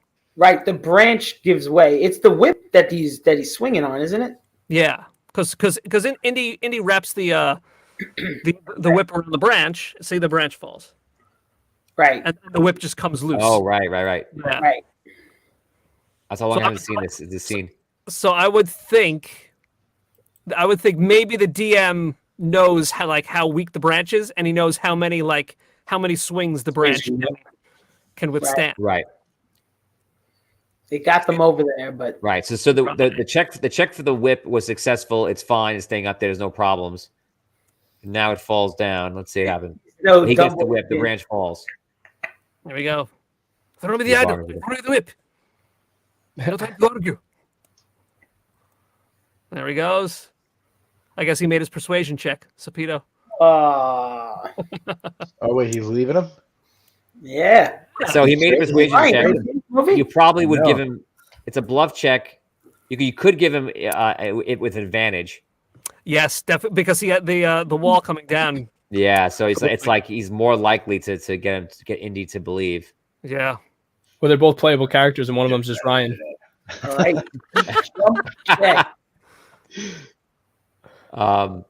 So he jumps across. Just athletics, jump check, whichever one you want to do. Yeah. It's a far jump for him. Oh. It is. I'd say 15. 16. Yeah, I'd say a little more than 15. Come on. Yeah, closer to 12, maybe 17, 18. Get out of here, dude. You got to make a strength check here, or a climb check, maybe. Climb. Yeah. Climb, yeah. That's like roll a freaking. Jason brings up good point. Stunt double check. It's like rolling it a 17. Failed persuasion. 15. 15 for what, Ryan? I was thinking like 17. Yeah, like athletic 17 and then roll another 15 or something. Okay. Up the climb? Yeah. I think the climb is not that difficult because, I mean, he's just kind of holding onto a vine there or a rope. I think it's a roll to see if the vine's going to break Smash rather than him achieving. Yeah. Think about this. Probably like Richard just said DC 17 and he rolled to 17. It's if you think about it in movies, they want the character to roll the exact check because that makes it like they just made it, right? So unless you're Arnold Schwarzenegger, in his action movie in Commando, you're just critting all left and right, throwing saw blades, But if it's not that, it's a natural one. If it's not that, it's the cusp of the check, probably, right? Yeah. So let's see how everybody does. This grabbing the whip before the door shuts. So this is maybe acrobatics here. It's like a roll to roll under the door. You could do athletics, I would say, or Yeah, Or acrobatics. acrobatics. That's like a simple acrobatics check. It's a tumble. And actually, it's a form of tumble. Yeah, It'd be a tumble check. something What would be the easy, DC? like a 7, maybe. He's not doing Oh anything. man, I thought I like a can't. 14. I feel like you have to go higher because look at it's tense. I thought like a 14, and then like a 18 plus gets the whip, or a 17 plus gets the whip, or something. Oh, well, Are we the saying? whip would be a bonus action, right? Grabbing the whip. Are we counting the whole thing? Like once he gets out of the Whatever like, you want. No once he rules. However you would do it. true. So once he gets out, maybe if we make it one big acrobatics check. After he climbs up out of the hole, from there to this moment. That makes it more difficult because I'm thinking like he gets to the door, he's got to roll under it, which is meh.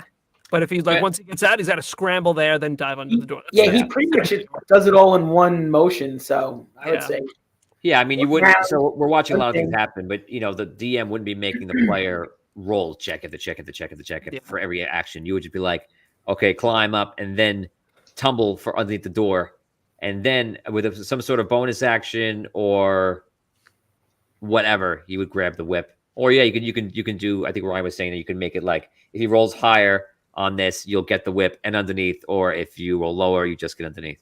right. I think it's like he made his athletics check, and the DM's like, all right, you roll under the door, and then he remembers, he's like, wait, my whip, and then the DM's like, oh, if you go back for it, you got to roll, and then he rolls. Right. Yes. Exactly. Good point. And he rolls and he gets it too. Oh shoot! That's 4. Is that what's his name? That's Sapito. Yep. That's Doc Ock. Yeah. Adios, Oh Sapito. crap! Failed Doesn't his look check. anything like him. Yeah. Here it comes. And this Oh, right holy here, crap. the first check is the failed intelligence check. Because he can run right back underneath it. That's right. Just let it pass you. Yep. Right. All you got to do is let it go. Wait. Yeah. No, it's And not you true. might have been stuck in there too. Yes, it's gonna close the doorway forever. That's the point. That's Right. true. Yeah. So he was probably thinking, I got to get out of here. I can't get stuck in here. Right. He's on the ball. No Yes. pun. You know, he knows that if he fails that check, he's gonna become a permanent resident. You become a permanent resident. So So he there you made go. the check. All right. God, Dan, you want to say something? No, I said so he made the intelligence check. So he made the intelligence check, yes. Yes. That's true. So now he needs to Oh make my a dexterity God. save. Ooh. He Trevor tripped stumbled. there. Yo, dude. Excuse that. Oh, and a fall coming up. Oh no, a jump, Dives Oh, out. that hurts. Oh. This is crazy. tumble. I think as he's running away from the boulder, the DM is having him make like a few dex checks. Like when Botorius was going down the Climbing down the mountain, yeah. Oh no. to make check after check because he misses one when he falls and falls. I think that's him missing one of his dex checks. So it probably would be a perception check. I would say, okay, roll a perception check. If you make it, you hear and see the ball coming. And then he chooses, it'd probably be a choice of the player, like I run, because you could just say I duck and let it go, and then you get trapped. So then he would go in, and then that's just a player choice. He runs. If you want to petition the dex checks or dex saves, however you Yeah, want to this do it, is you'd great. say One this one trip here. could cost him everything. Oh, He would roll the next one, and in our system, that could be a fail and a reroll, That's yeah. right? Rerolled it. He tripped and then he got up. Yeah. the spider. And then he web makes is the not next one. He's still going. Oh, it's a crazy spider web.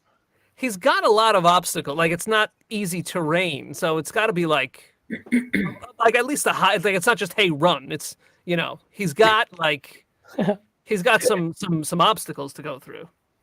Jason says endurance. In our system, it would be endurance if he does a check once and then continues it. So it could be endurance just to keep up the speed. Derek says perception DC 10, dex save DC 15. Good numbers. 3 checks at DC 14. That feels like what I might make it. I can see that feels correct to me. Mm-hmm. Yeah. Multiple it's not stumble too checks. hard, but- Yes. Double checks. Derek is riding us. Yeah, you can't let it. He's going to seal the tunnel, right? I wonder if do we see the tunnel? I'm not sure. I think when he goes through the web, it's kind of Yeah. behind him. Yeah, very like in the upper, I think left hand corner. You see it kind of come up against the hole. This is crazy. Yeah, that guy's out. Yep. That guy was caught flat-footed, surprised. And then that's it.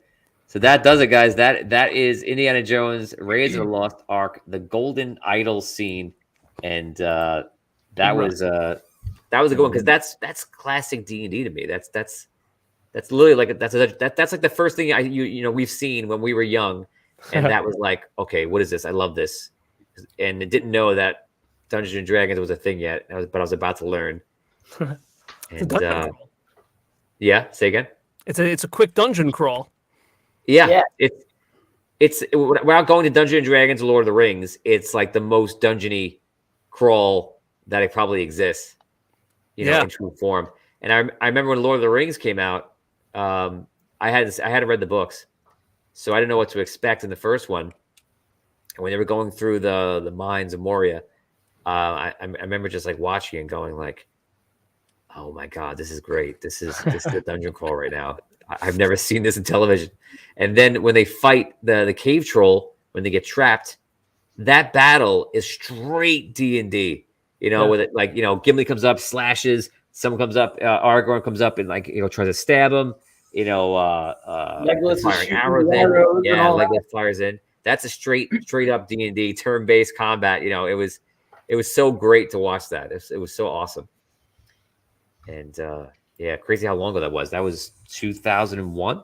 Yeah, Fellowship was so That's long. pretty nuts. Yeah. Nuts. So that does it for What's the Roll, guys. What did you think? What would your rolls? What would your checks be?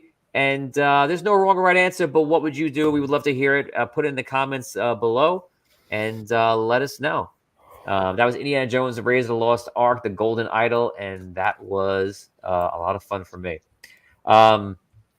Guys, please like this video. Please share it out with any friends or groups you have. And exclamation point notified the chat to be notified when we go live, 8:30 p.m. Eastern Standard Time. Guys, we're going to go into our last segment of the day, and it's going to be our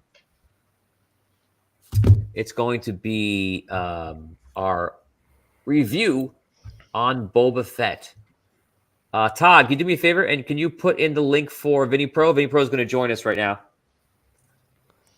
And because Ryan has not seen anything that is nerd related in his lifetime. No, I'm almost done with the Marvel Universe. What are you up to? You just finished Thor. No, I didn't. I just finished Iron Man 1. I'm so close. No, Iron Man 3 after the first Avengers. Okay. You're okay. You're like 6%. the first leg. There you go. I literally just finished phase 1 on Disney Plus. Yeah, what is the end of what's the last movie in phase 1? I think it was either I think it's the Avengers, no? movie and then Iron Man 3 started phase 2. I think that's what it is. Okay. But yeah, but did you go searching for the missing titles like the original Hulk? Did you watch that? No, not yet, but I want to. Maybe it's not there. There's another Hulk movie coming out. Oh, really? Yeah.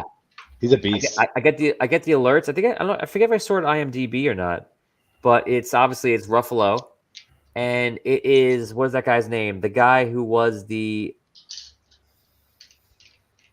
Abominable. What's the name of the villain? In what? In the Hulk, Abominable. Is that what it is? I don't remember. Oh, like Hulk's nemesis guy. Yeah, the guy that played him last time is I know his name. I can't remember his name. If somebody in chat knows it, let me know. But he's in it again, and he was in. I didn't love the Hulk movies. I don't really remember much about them. No one did. Yeah, I think I just watched it once. That's why they quietly just brushed them all under the rug. They were like, "Yeah, it's whatever." I think if I had to take a guess, Abomination. Yes, thank you. That's from Todd. So if I had to take a guess, they can easily say now that it was a different Hulk in a different universe, and Mark Ruffalo is going to cross into that universe and face that guy, and it would make sense now. There's no problem as there's different actors. Well, didn't they say that isn't the canon of it that he tried to off himself, and when he tried to kill himself, it changed the way he looked? I thought that's how they said it in the the canon Oh, of. he does say that in the story that you Yeah. know. So I think that's how they got around that, because there are other like actors and parts of that are supposed to be in the timeline. Okay. Oh, Yeah. Charles is saying is Abomination is in She-Hulk. I mean, Ruffalo is in it. Maybe it's She-Hulk that I saw. That makes more sense. Oh, well, there's a She-Hulk show coming up soon, I think. Oh, maybe that's what you saw. I don't know anything about that actually. I think it's going to be a Disney show. Pretty sure She-Hulk. That's going to be a thing. Vinny probably knows about it. What's that? Isn't there going to be a She-Hulk show coming up? Yes, there is. There is. Is Ruffalo in it? Yes, Ruffalo's in it. He's in the commercials for it. There you go. And the guy who played Abomination's in Abomination. it. Abomination. So there we go. Yeah, that was what it is. So that's it's She-Hulk. There you go. I'm trying to think. There's a couple other Disney people in it Plus. too. I can't remember. Chuck says. Nice. I can't remember now. But yeah, Ruffalo's in it, and I know Abomination's definitely in it. Cool. Ryan, when you finish all of Marvel, we'll say up to Endgame, the movies, Yes. we will do a Marvel review. Okay, I'm ready. Okay, so you probably have about, I'll just take a wild guess. Maybe you have like 10 more movies to go. Okay, I mean I'm enjoying them, so this is good. But I wish I would. Well, they're get all the knowledge. phenomenal. I already saw like the ending of Avengers and stuff, so I know the deal. But I'm excited to see the movies. Awesome. Yeah, they're good. Then you have the TV shows now too. Yes, Loki, I'm ready. Loki, WandaVision. Okay, Ryan, thank you very much for hanging out with us today. We're gonna go to the Boba Fett review. Peace out. And we'll see you next week. Is my camera frozen? Yeah, It you is. just froze, Yep. but it's okay. That's very weird. Have a great night. Later, man. Have a good one. Thanks. See ya. Okay, guys. So right now we're gonna go into our last segment today. We're gonna do Boba Fett, and I'm excited because we remember our last one too. We're gonna talk about right now. We haven't talked about it, maybe a little bit, but not a lot. So let's go for it in a show that we call the Nerd Review.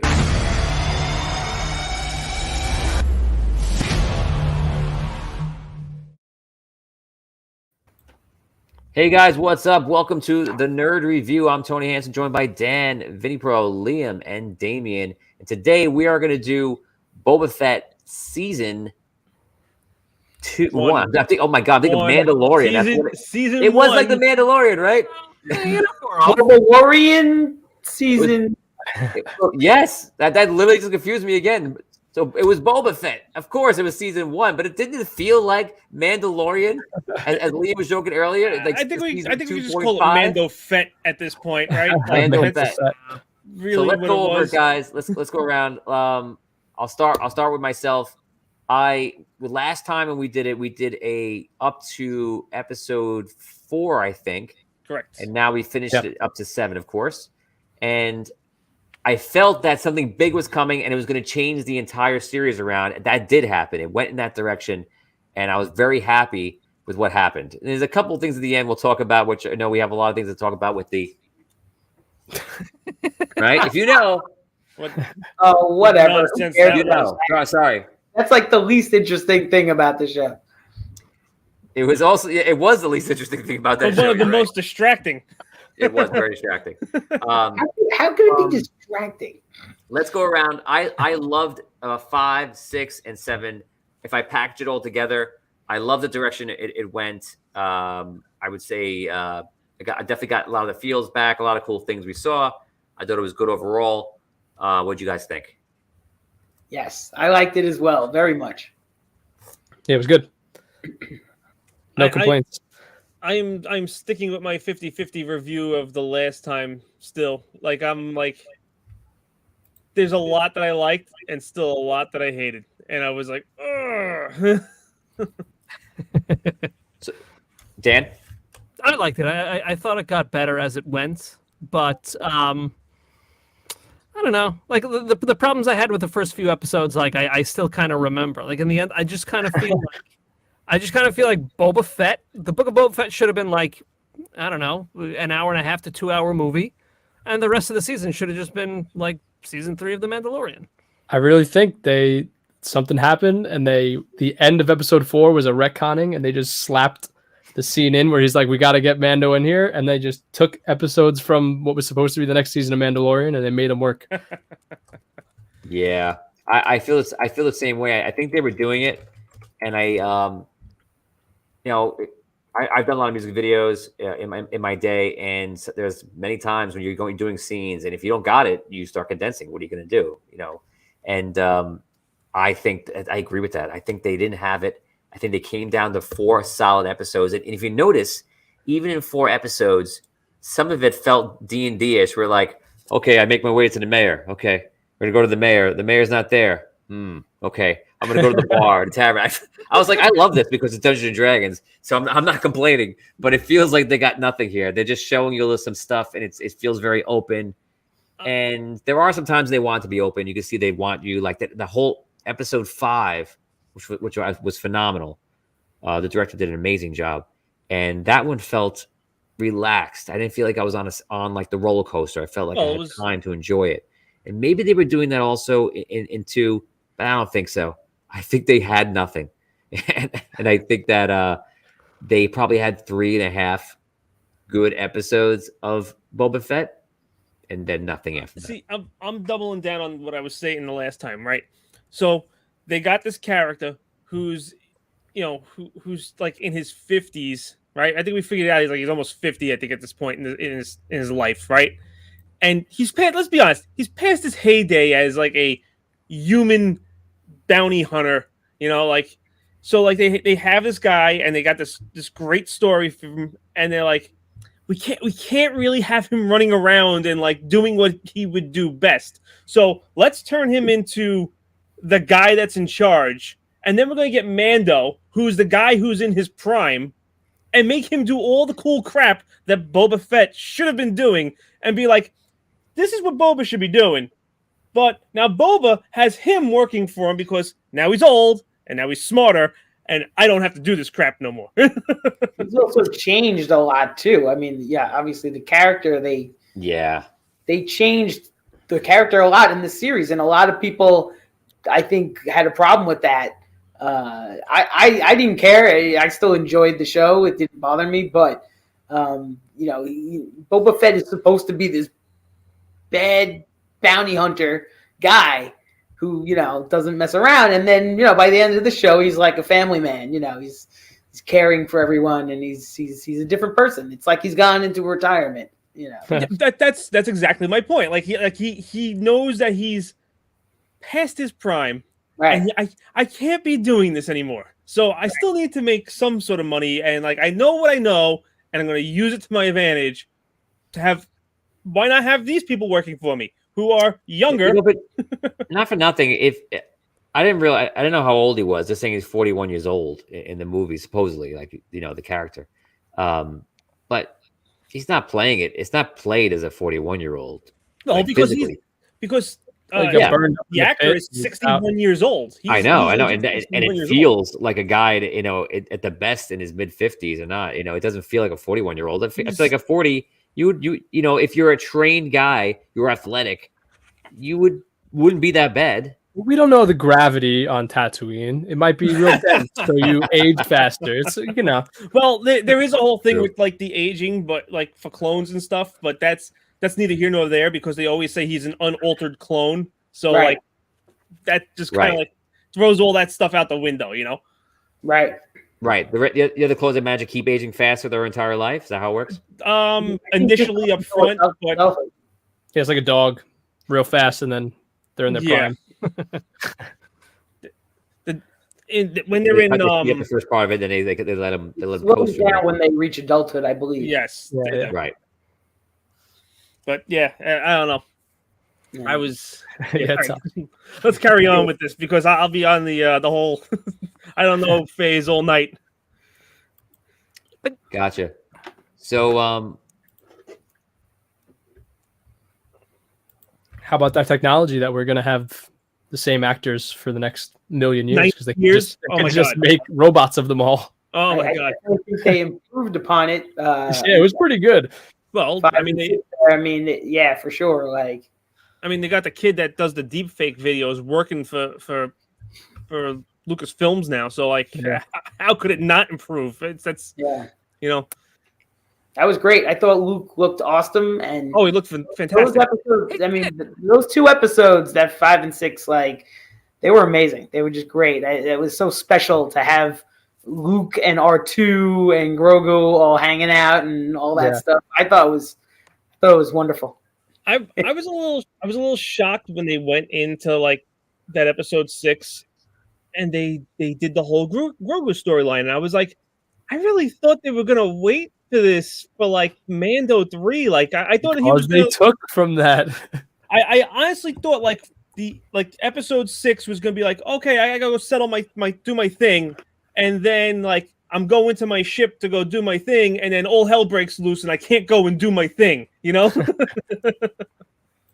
But I mean, even this, like that, like the animation on this is like the puppetry and stuff, it's ridiculous. It does look great.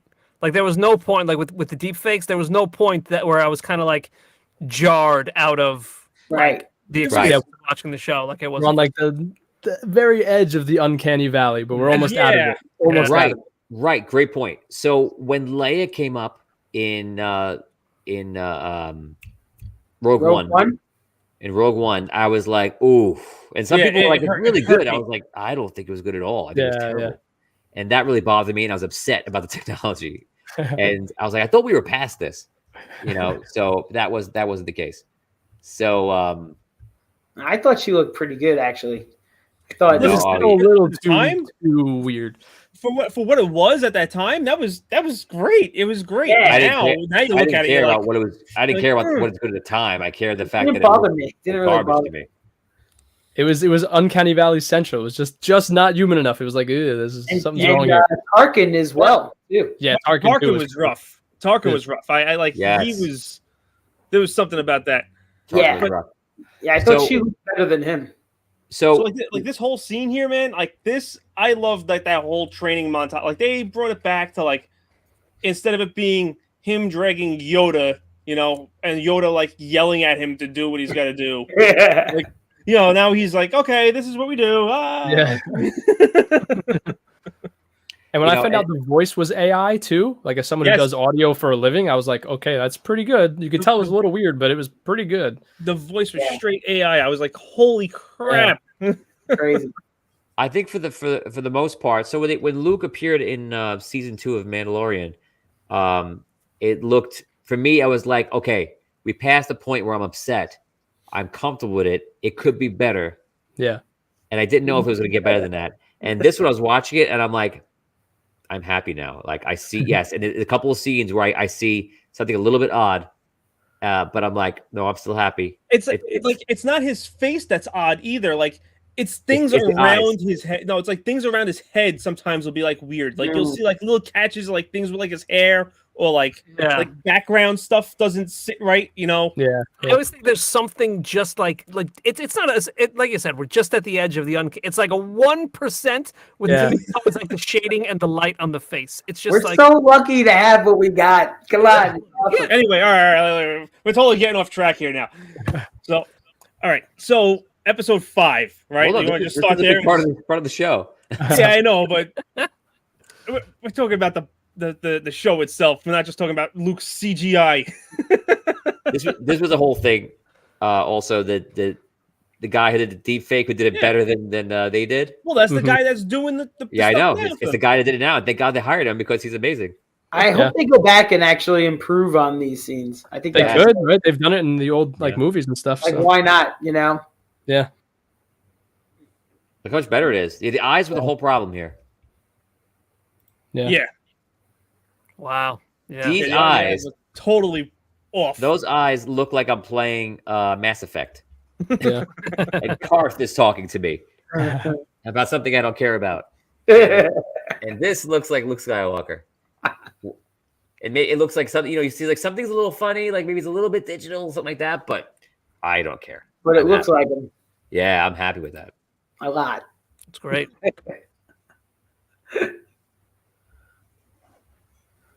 Oh man. So great. So yeah, so episode 5, We saw Mandalorian wield the dark saber. We can talk about the dark saber. Oh my god, Awesome. there's so much there. There's There's so so much Oh there. yeah, they have so much story to tell. You could tell it's just going to go on for a long time. I want to say that like they're eventually going to lead to like it's going to be Grogu using this saber. Like they foreshadow it like 3 times. The dark saber. Yeah, they foreshadow it like 3 times because the guy who originally created the saber was both Jedi and Mandalorian, and Oh, good point. who's the only person that's Jedi and Mandalorian at this point? Right. Even though he's really not technically Jedi yet. So, and the other cool thing, like when Mando's fighting with the saber, and he burns himself. I love it. Yeah. Best thing in that whole scene. He's trying real. to wield this thing. It's like me giving me a samurai sword and saying, "Yeah, all right, go fight with this thing." It's like, yeah, I'm gonna slice off a limb. Not like Poe and what was that? Richard episode wants to know: 8? Do you think they will have it that Luke will train Mando? No, No, I don't think Nope. so. Yeah. if anything, it's gonna be Ahsoka. It's a neat idea, but probably not. Yeah. I'm hoping that Grogu becomes a Mandalorian Jedi, just because like it like that would show me that Luke learned from like the mistakes of the past. Like your father's inability to have an attachment, and he had to keep it secret. Like that was the biggest thing that led to him turning to the dark side. You're right, Dan. You're 100% right, and that's what he should do. But Right. we all know that's not what's going to happen because if he would have done that, then you wouldn't have episodes 6, 7, and 8. Oh, I'm sorry, 7, 8, 9. Yeah, but it's like and like Luke should have learned that lesson too from the original trilogy, where like he had like as much as you're gonna say he's a Jedi, no attachments. He has Luke has attachments. Well, it's very strange. This whole story that we saw in this series is very strange because, on one hand, Luke seems to be trying to be very traditional in the Jedi way, and he's got this student all of a sudden that isn't really obviously his original student, but he's sort of now at the moment training him, and he's trying to be all traditional, yet Luke, his training and all of his studies, nothing about that was traditional, and he makes the same choice that Grogu makes in this series. He leaves his person he's training with to go and help his buddies. I mean, it's the same thing, and so that's why, like, that choice that Luke gives him is sort of, I see, like, as a teacher, he's trying to use that moment to teach him about the attachment and the commitment that it should take to pursue being a Jedi, and sure, there's plenty of things that you could say about that are good, but then at the same time, it's like, oh no, I gotta go. My friend, I gotta run. Like it's and that's the same thing Luke did. So it's crazy. It's good. You guys are making good points. And when I first saw it, I was like, Luke, what are you doing? Don't do this to him. But now after it, I'm like, you know what? Like you just said, like Luke broke that, and he's like, it could simply be like, listen, I can teach you how to use this, but I have to teach it to you. But if your heart's not in it, and you want to be the Mandalorian right now, then you should go do that and take his gift and go. But if you want to do this, we need to not be distracted by it and go forward. We'll do this. And it doesn't mean that he's not going to train him in the future. It just means that this is not the right time for you. And that might be what Luke is kind of saying. For me, I had to do it the way I wanted to, but now you can have the same chance, and I'm a master who understands that. Yeah, but he doesn't actually say that when he's having that conversation. It's like he gives him the hard choice. He gives him the either or, and that's it. Yeah, I think we're but again, he's trying to make a point that you have to. I think like it has to be like that. He's like thrust into the role of teacher, though. You know what I mean? Like he's never taught anyone before. This is his first student, so I think he's kind of like, okay, how do I do this? Like, and how Yoda did it. You know what I mean? Like, try to be like Yoda. Yeah, and that's kind of what I'm saying is like he's not a good teacher yet, really, and he's also it gives me the feeling like he's trying to be like traditional, even though nothing about him is traditional. So like he probably shouldn't even be teaching like that, really. And then he flexes with the frogs. Even though it's like he has the best intentions, though, you could see. Like that's the thing. It's like I think he has like these good intentions. He's trying to be traditional, but that's not going to work because it's not a traditional situation. And he wasn't trained traditionally, and all of that stuff. It's just so much. Liam's got a good point there. I love how he tempts him with food. He's like, "Yep." He's like, "We're gonna like all these can be yours."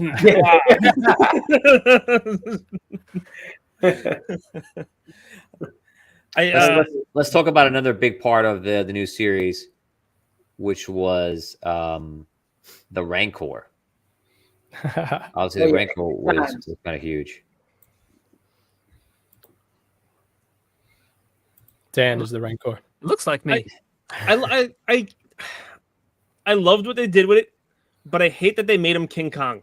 Like that was a little unnecessary. Why did you make him King Kong? Like he doesn't need to be like on top of buildings, like swatting planes. Like this is not what he does. Yeah. I mean, that didn't really bother me. I understand what you're saying. It did feel a little bit like that, especially when the time he was climbing up the tower, and then I'm just like, really, we're King Konging it right now. So yeah, I know what you mean. I kind of felt the same way a little bit, but I thought the battle between the droid and the Rancor was pretty cool, and I felt like they were being very true to Star Wars lore, and with the. They even said it like I feel like they were playing Star Wars Galaxies, right, Damien? Did you feel that? He's like, well, like my carbines are not working, energy weapons aren't working. What are we gonna get? And he's like, you get a beast. That's Yes. So and that was great. That scene with those droids in the force fields, because we have so much history of force fields in Star Wars. And so everybody's thinking, oh, well, you could think about the Clone Wars episode where they roll the grenades slowly through the force fields of the droidekas. Or you could think about, the force fields that they use on Naboo in war when they, with the Gungans and all those force fields. And like, it was all about like, well, what kind of force fields are these? Are these like, even more technologically advanced, which we find out that they are because, new times. Because the Rancor can't even pass through it. He's having a hard time going through it. Yeah. Right. And it was great because we even got to see that. Chrysanthemum tries to get through slow. He's got the Wookiee tries to like press through, and right. They all have experience. They all know. Right. Right. Out of everybody, he would be the one to maybe try that. And it was, I thought that was a really fun scene with those, with those shields and everything. So that part felt realistic, and that was good that they did that. And the whole spin move. We have to talk about the spin move, guys. Oh, it's terrible. I don't even understand what the hell they were thinking with that. I really don't know. To me, it's like it doesn't deserve all the attention that this is getting. It does deserve the attention. I thought it was like that was kind of like silly, but they took 10 seconds really that much. Like I almost feel like come on. What? Why does he need to spin to shoot in the same direction that he was facing to begin with? You know what that is to me? That's like someone they roll a natural 20, and the DM says, all right, you do something really cool. What do you want to do? And the guy says, I spin. So if they could have solved this problem in editing. And I don't know why no one caught cut the whole damn thing. That's how. Yes. Cut it out. Yes, cut it out. Cut it out, solve the problem. Let's say that you want to keep it. I think there might be a way to do it. This is me for the first time looking at it. If you just didn't show him looking in that direction before he turned. Maybe he was checking his back, making sure no one was coming. Or in a laser going through like his jacket. Like he's ducking out of a laser blast. Right. He could be dodging. Does the tumbler help? They're not doing nothing. They're prepping. Yeah, all you do is you put a blast that hits it where it requires him to make his body dodge it, and then it would be ingenious. And he turns around, he shoots them. But who's really forgot if you watch, he's actually throwing Chrysanthemum's blaster up with the spin so that Chrysanthemum can see. Look, boom! Yeah. He's using his force to push his blaster up. Yeah, he's like, yes, get in position, boom, and then helping him out there. Actually, yeah. he is kind of helping him. This whole scene drove me insane. These two kids dragged this big ass Wookiee halfway across this town because he's beat up and bloody, right? And he's hobbling like he can't stand on his own. And then right after the scene's over, there's Chrysanthemum running down the street all by himself, like nothing's wrong with the guy. And I was like, "What the hell's going on here?" I'm like, where are He they? goes Like, rage mode, baby. who's editing this? There's a few little moments like that. Even the droid shooting straight down the street and not hitting like anybody. Yeah, and editing is a good point. Is a good finger to point. Whoever edited that last episode was like didn't know what they were doing. It did feel choppy. It did feel strange. Also, I mean, you can't just throw the blame on them. But like, why do Mandalorian and Boba Fett? I know you have Beskar armor on, and I know it's great. But why would you go stand in the middle of a road and let people just shoot you down? Because you can't argue and say that they were like good because they're being like shot down where they can't even get up anymore, and they're both smarter than that. Like clearly, they've been through things that are dangerous than these guys. They can. Both of them have you go jetpacks. left, they go right. Like what happened to that? Jetpacks. Remember this. You have jetpacks. Well, they did use the jetpacks for a little bit. Fly. They did. Like They had some Right. good out of the moments. way. Right. And like I would, if it was me and a buddy, yes, come out, fire like they did, split up for a second, maybe meet for a second, but like let's put everybody together. Let's stand in the middle of everybody, and they're all above. Let's stand lower. Like nothing makes sense about what they're doing. These are not They trained. have the people. high ground, Tony. Yeah. So dumb. I don't understand. How could they not catch that? They went because what they did was they took a lot of Western cliches Yeah, for that episode and they jammed it into every aspect of the filming of that one episode. Literally, like that whole like it's Doc Holliday standing in the middle of the square, back to back with with what's his face? I'm drawing a blank right now. And that's that scene. That's literally that scene. It's the shootout. Yeah, and I get it, and I like the parallels. It's a space western, and I like that they're doing that. It's great. At the same time, you can't do Revolutionary War style where I shoot you and you shoot me, and we just see who dies first. Like, come on, because a gunslinger battle is about who's quicker. At least that's there. But like, come on, it doesn't make sense. There's no reason. You tell Boba Fett he would stand in the middle of the street and just get shot at and let his armor do the talking. Like, come on. So that was dumb. The Rancor was great. You knew that was coming.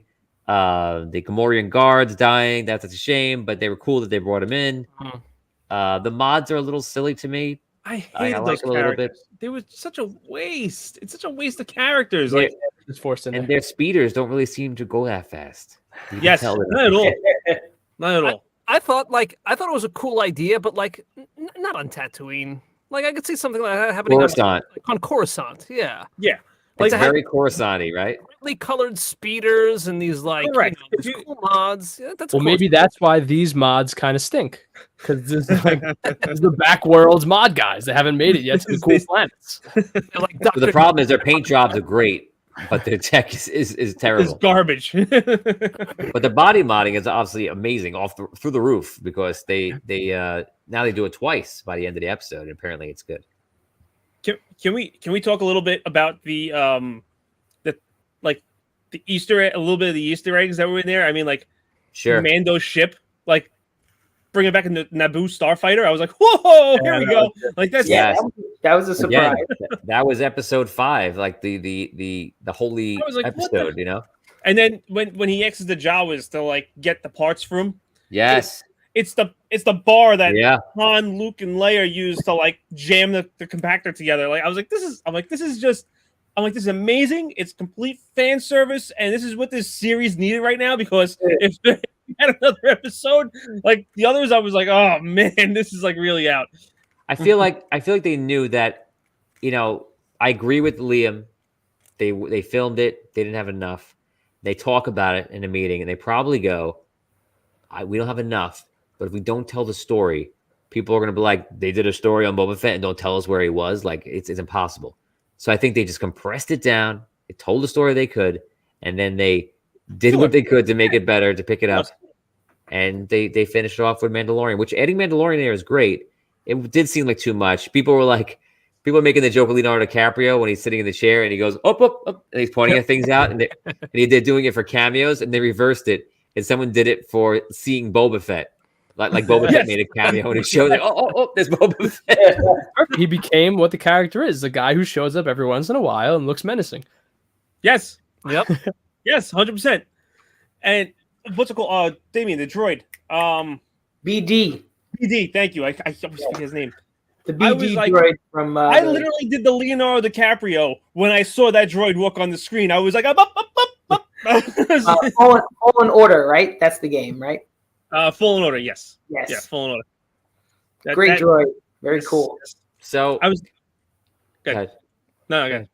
So it was. I think it was a mixed bag. There was some good stuff. There was some bad stuff for me. You know what we talked about. Let's do a rating. Now that we've seen, and I don't remember what I voted for before, but it's. What do you guys think of the entire season as a whole? What would you give it? And we're doing it out of. I guess we you know what we were doing D20 ratings. Let's do it. Let's do a D6 rating because it's on D6 Arcade. Yeah. Are like half numbers? Yeah, we got to be up to halves in here. No. Let's make it whole numbers. Oh my god, that's tough. Let's try. What would you give it? 1 through 6. 6. Wow, 6. I'm giving it a 6. No. Boom. You can't give it a 5 for point something. 3. 6. Yeah, I'm between a 3 and a 4. Yeah, me too. That's exactly where I am. Either 3 or 4. There was too much. I was like about that. It's still interesting television. It's still cool. We still got Boba Fett. We got Mandalorian. You have to remember Luke Skywalker was in it. I can't give it anything less than a 5. I wanted to throw something at my television screen at the end of the last episode.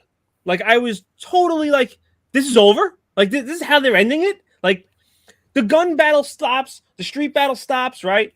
She goes. What's her name? Fennec goes to the little bar area and she murders everybody in the bar. And I was like, yes, this is amazing. Like, this is great. Like, she did her purpose. Yeah, that was cool. She hung the guy in the middle of this bar, right? And I was like, this is amazing. Like, finally. It's not a bar. I was like, whatever the hell they were, the little hideout that they had. Their meeting house, that by the way, Scro, that was so Star Wars Galaxies. That even that building. I feel like that whole thing, they just kept throwing it in there. Like, these guys would love this. Oh, yes, absolutely. But like, I was like, all right, this is great. Like, she goes on this whole murder rampage, kills everybody in there, and then like the next scene, it's like there's 5 of them standing in the street and they're sharing Meloon melons with Chrysanthemum, like, and then like the episode ends. I'm like, what the hell is this? So, like, how do you go from murder and mayhem not more than 8 seconds ago to like everybody's happy, have a watermelon, and see you later? And I was like, what? I think you have to assume some time passed. It wasn't like 5 minutes later. It was the next day. Also, like they did rescue the whole city from being destroyed. Yeah, and I might give you a melon if you save my city. That's a whole nother pet peeve of mine too, right? They saved this whole city, right? But here the Mandalorian goes joyriding for 30 seconds, and all of a sudden he's got 2 X-wings on his rear end. But the town of Mos Eisley is getting Mos Espa is getting destroyed to no end, but there's no X-wings in sight, right? Come on. What the hell's going on here? Out of their jurisdiction. Not the ground, you know. Yeah. I mean that guy really didn't seem too keen to do his job. He didn't want to fill out some paperwork. Exactly. Yeah, So I doubt that he's like looking down at the planet itself. Like, wait a second, what's going on? Yeah, we're just gonna drive away now. And you know the actor on the right X-wing is the actor who plays Luke Skywalker. He's the actual actor. And then really? With his real eyes. It was when like they bring in R2D2, right? R2D2 flies in Grogu. Like I was like, all right, here we go. Now we got something cooking. Like we got an X-wing in the picture here. Like there's a fight going on the other side of the picture. Like Grogu's going to end up over on the other side at some point. Perfect opportunity to have R2 bring an X-wing over to this whole thing, and like I know. I was like, this is long gone. I think he left like lost away. opportunity. But he didn't. He goes and he's like talking with Pelio. Like you know what? if they would have done that, then it would be like, oh, Luke Skywalker just saves the day at the end of every series. Oh, Luke wasn't there. I just wanted to see R2 I like know, murder but, some like- robots, and I would have been like, okay, I'm cool with this. Just Spirit of just it. one of them. Just one of them. That's Just silly. come in, hit him with an X-wing, and take off, and just keep on going. That's silly, Vin. I think that's silly. Ah, it would have been great. But instead, we got King Kong. We got King Kong Rancor. But that was fine. Then you live in a silly world. You're a silly man who lives in it. I don't know, like that's not R2's fight though. Do you think he would get involved? Right. R2 is not going to just get involved in this random like fight. You He know, probably come on. wouldn't, but I still would have liked to have seen it. So, Vin, what was your score? A three. 3, Liam? I was between 3 and 4. Pick I one. guess leaning towards 4, so I'll say 4. 4. You were 6, Damien. That's right. I'm a 5, and Dan. I'm a 4 also. 4. Okay, guys, that's our ratings. That's it. That is a season 1 of Boba Fett, the Book of Boba, and that's what we think. Let us know what you think in the comments below. Yeah, we have more Star Wars coming out this year, 2022. We know we have Obi-Wan coming up, and then we have Mandalorian 3, Boba Fett 2 are probably coming out at the end of the year. So that'll be exciting to see what happens. Guys, thank you so much for watching today. That was a nerd review. This is our new format for the show. Hope you enjoyed it. And thank you to the fans. Thank you to everyone who donated as well today. And thank you to our staff. Todd, thank you so much for helping us out. And we'll see you next time on Audio Dungeon, guys. That's it for D6 Arcade. See you soon.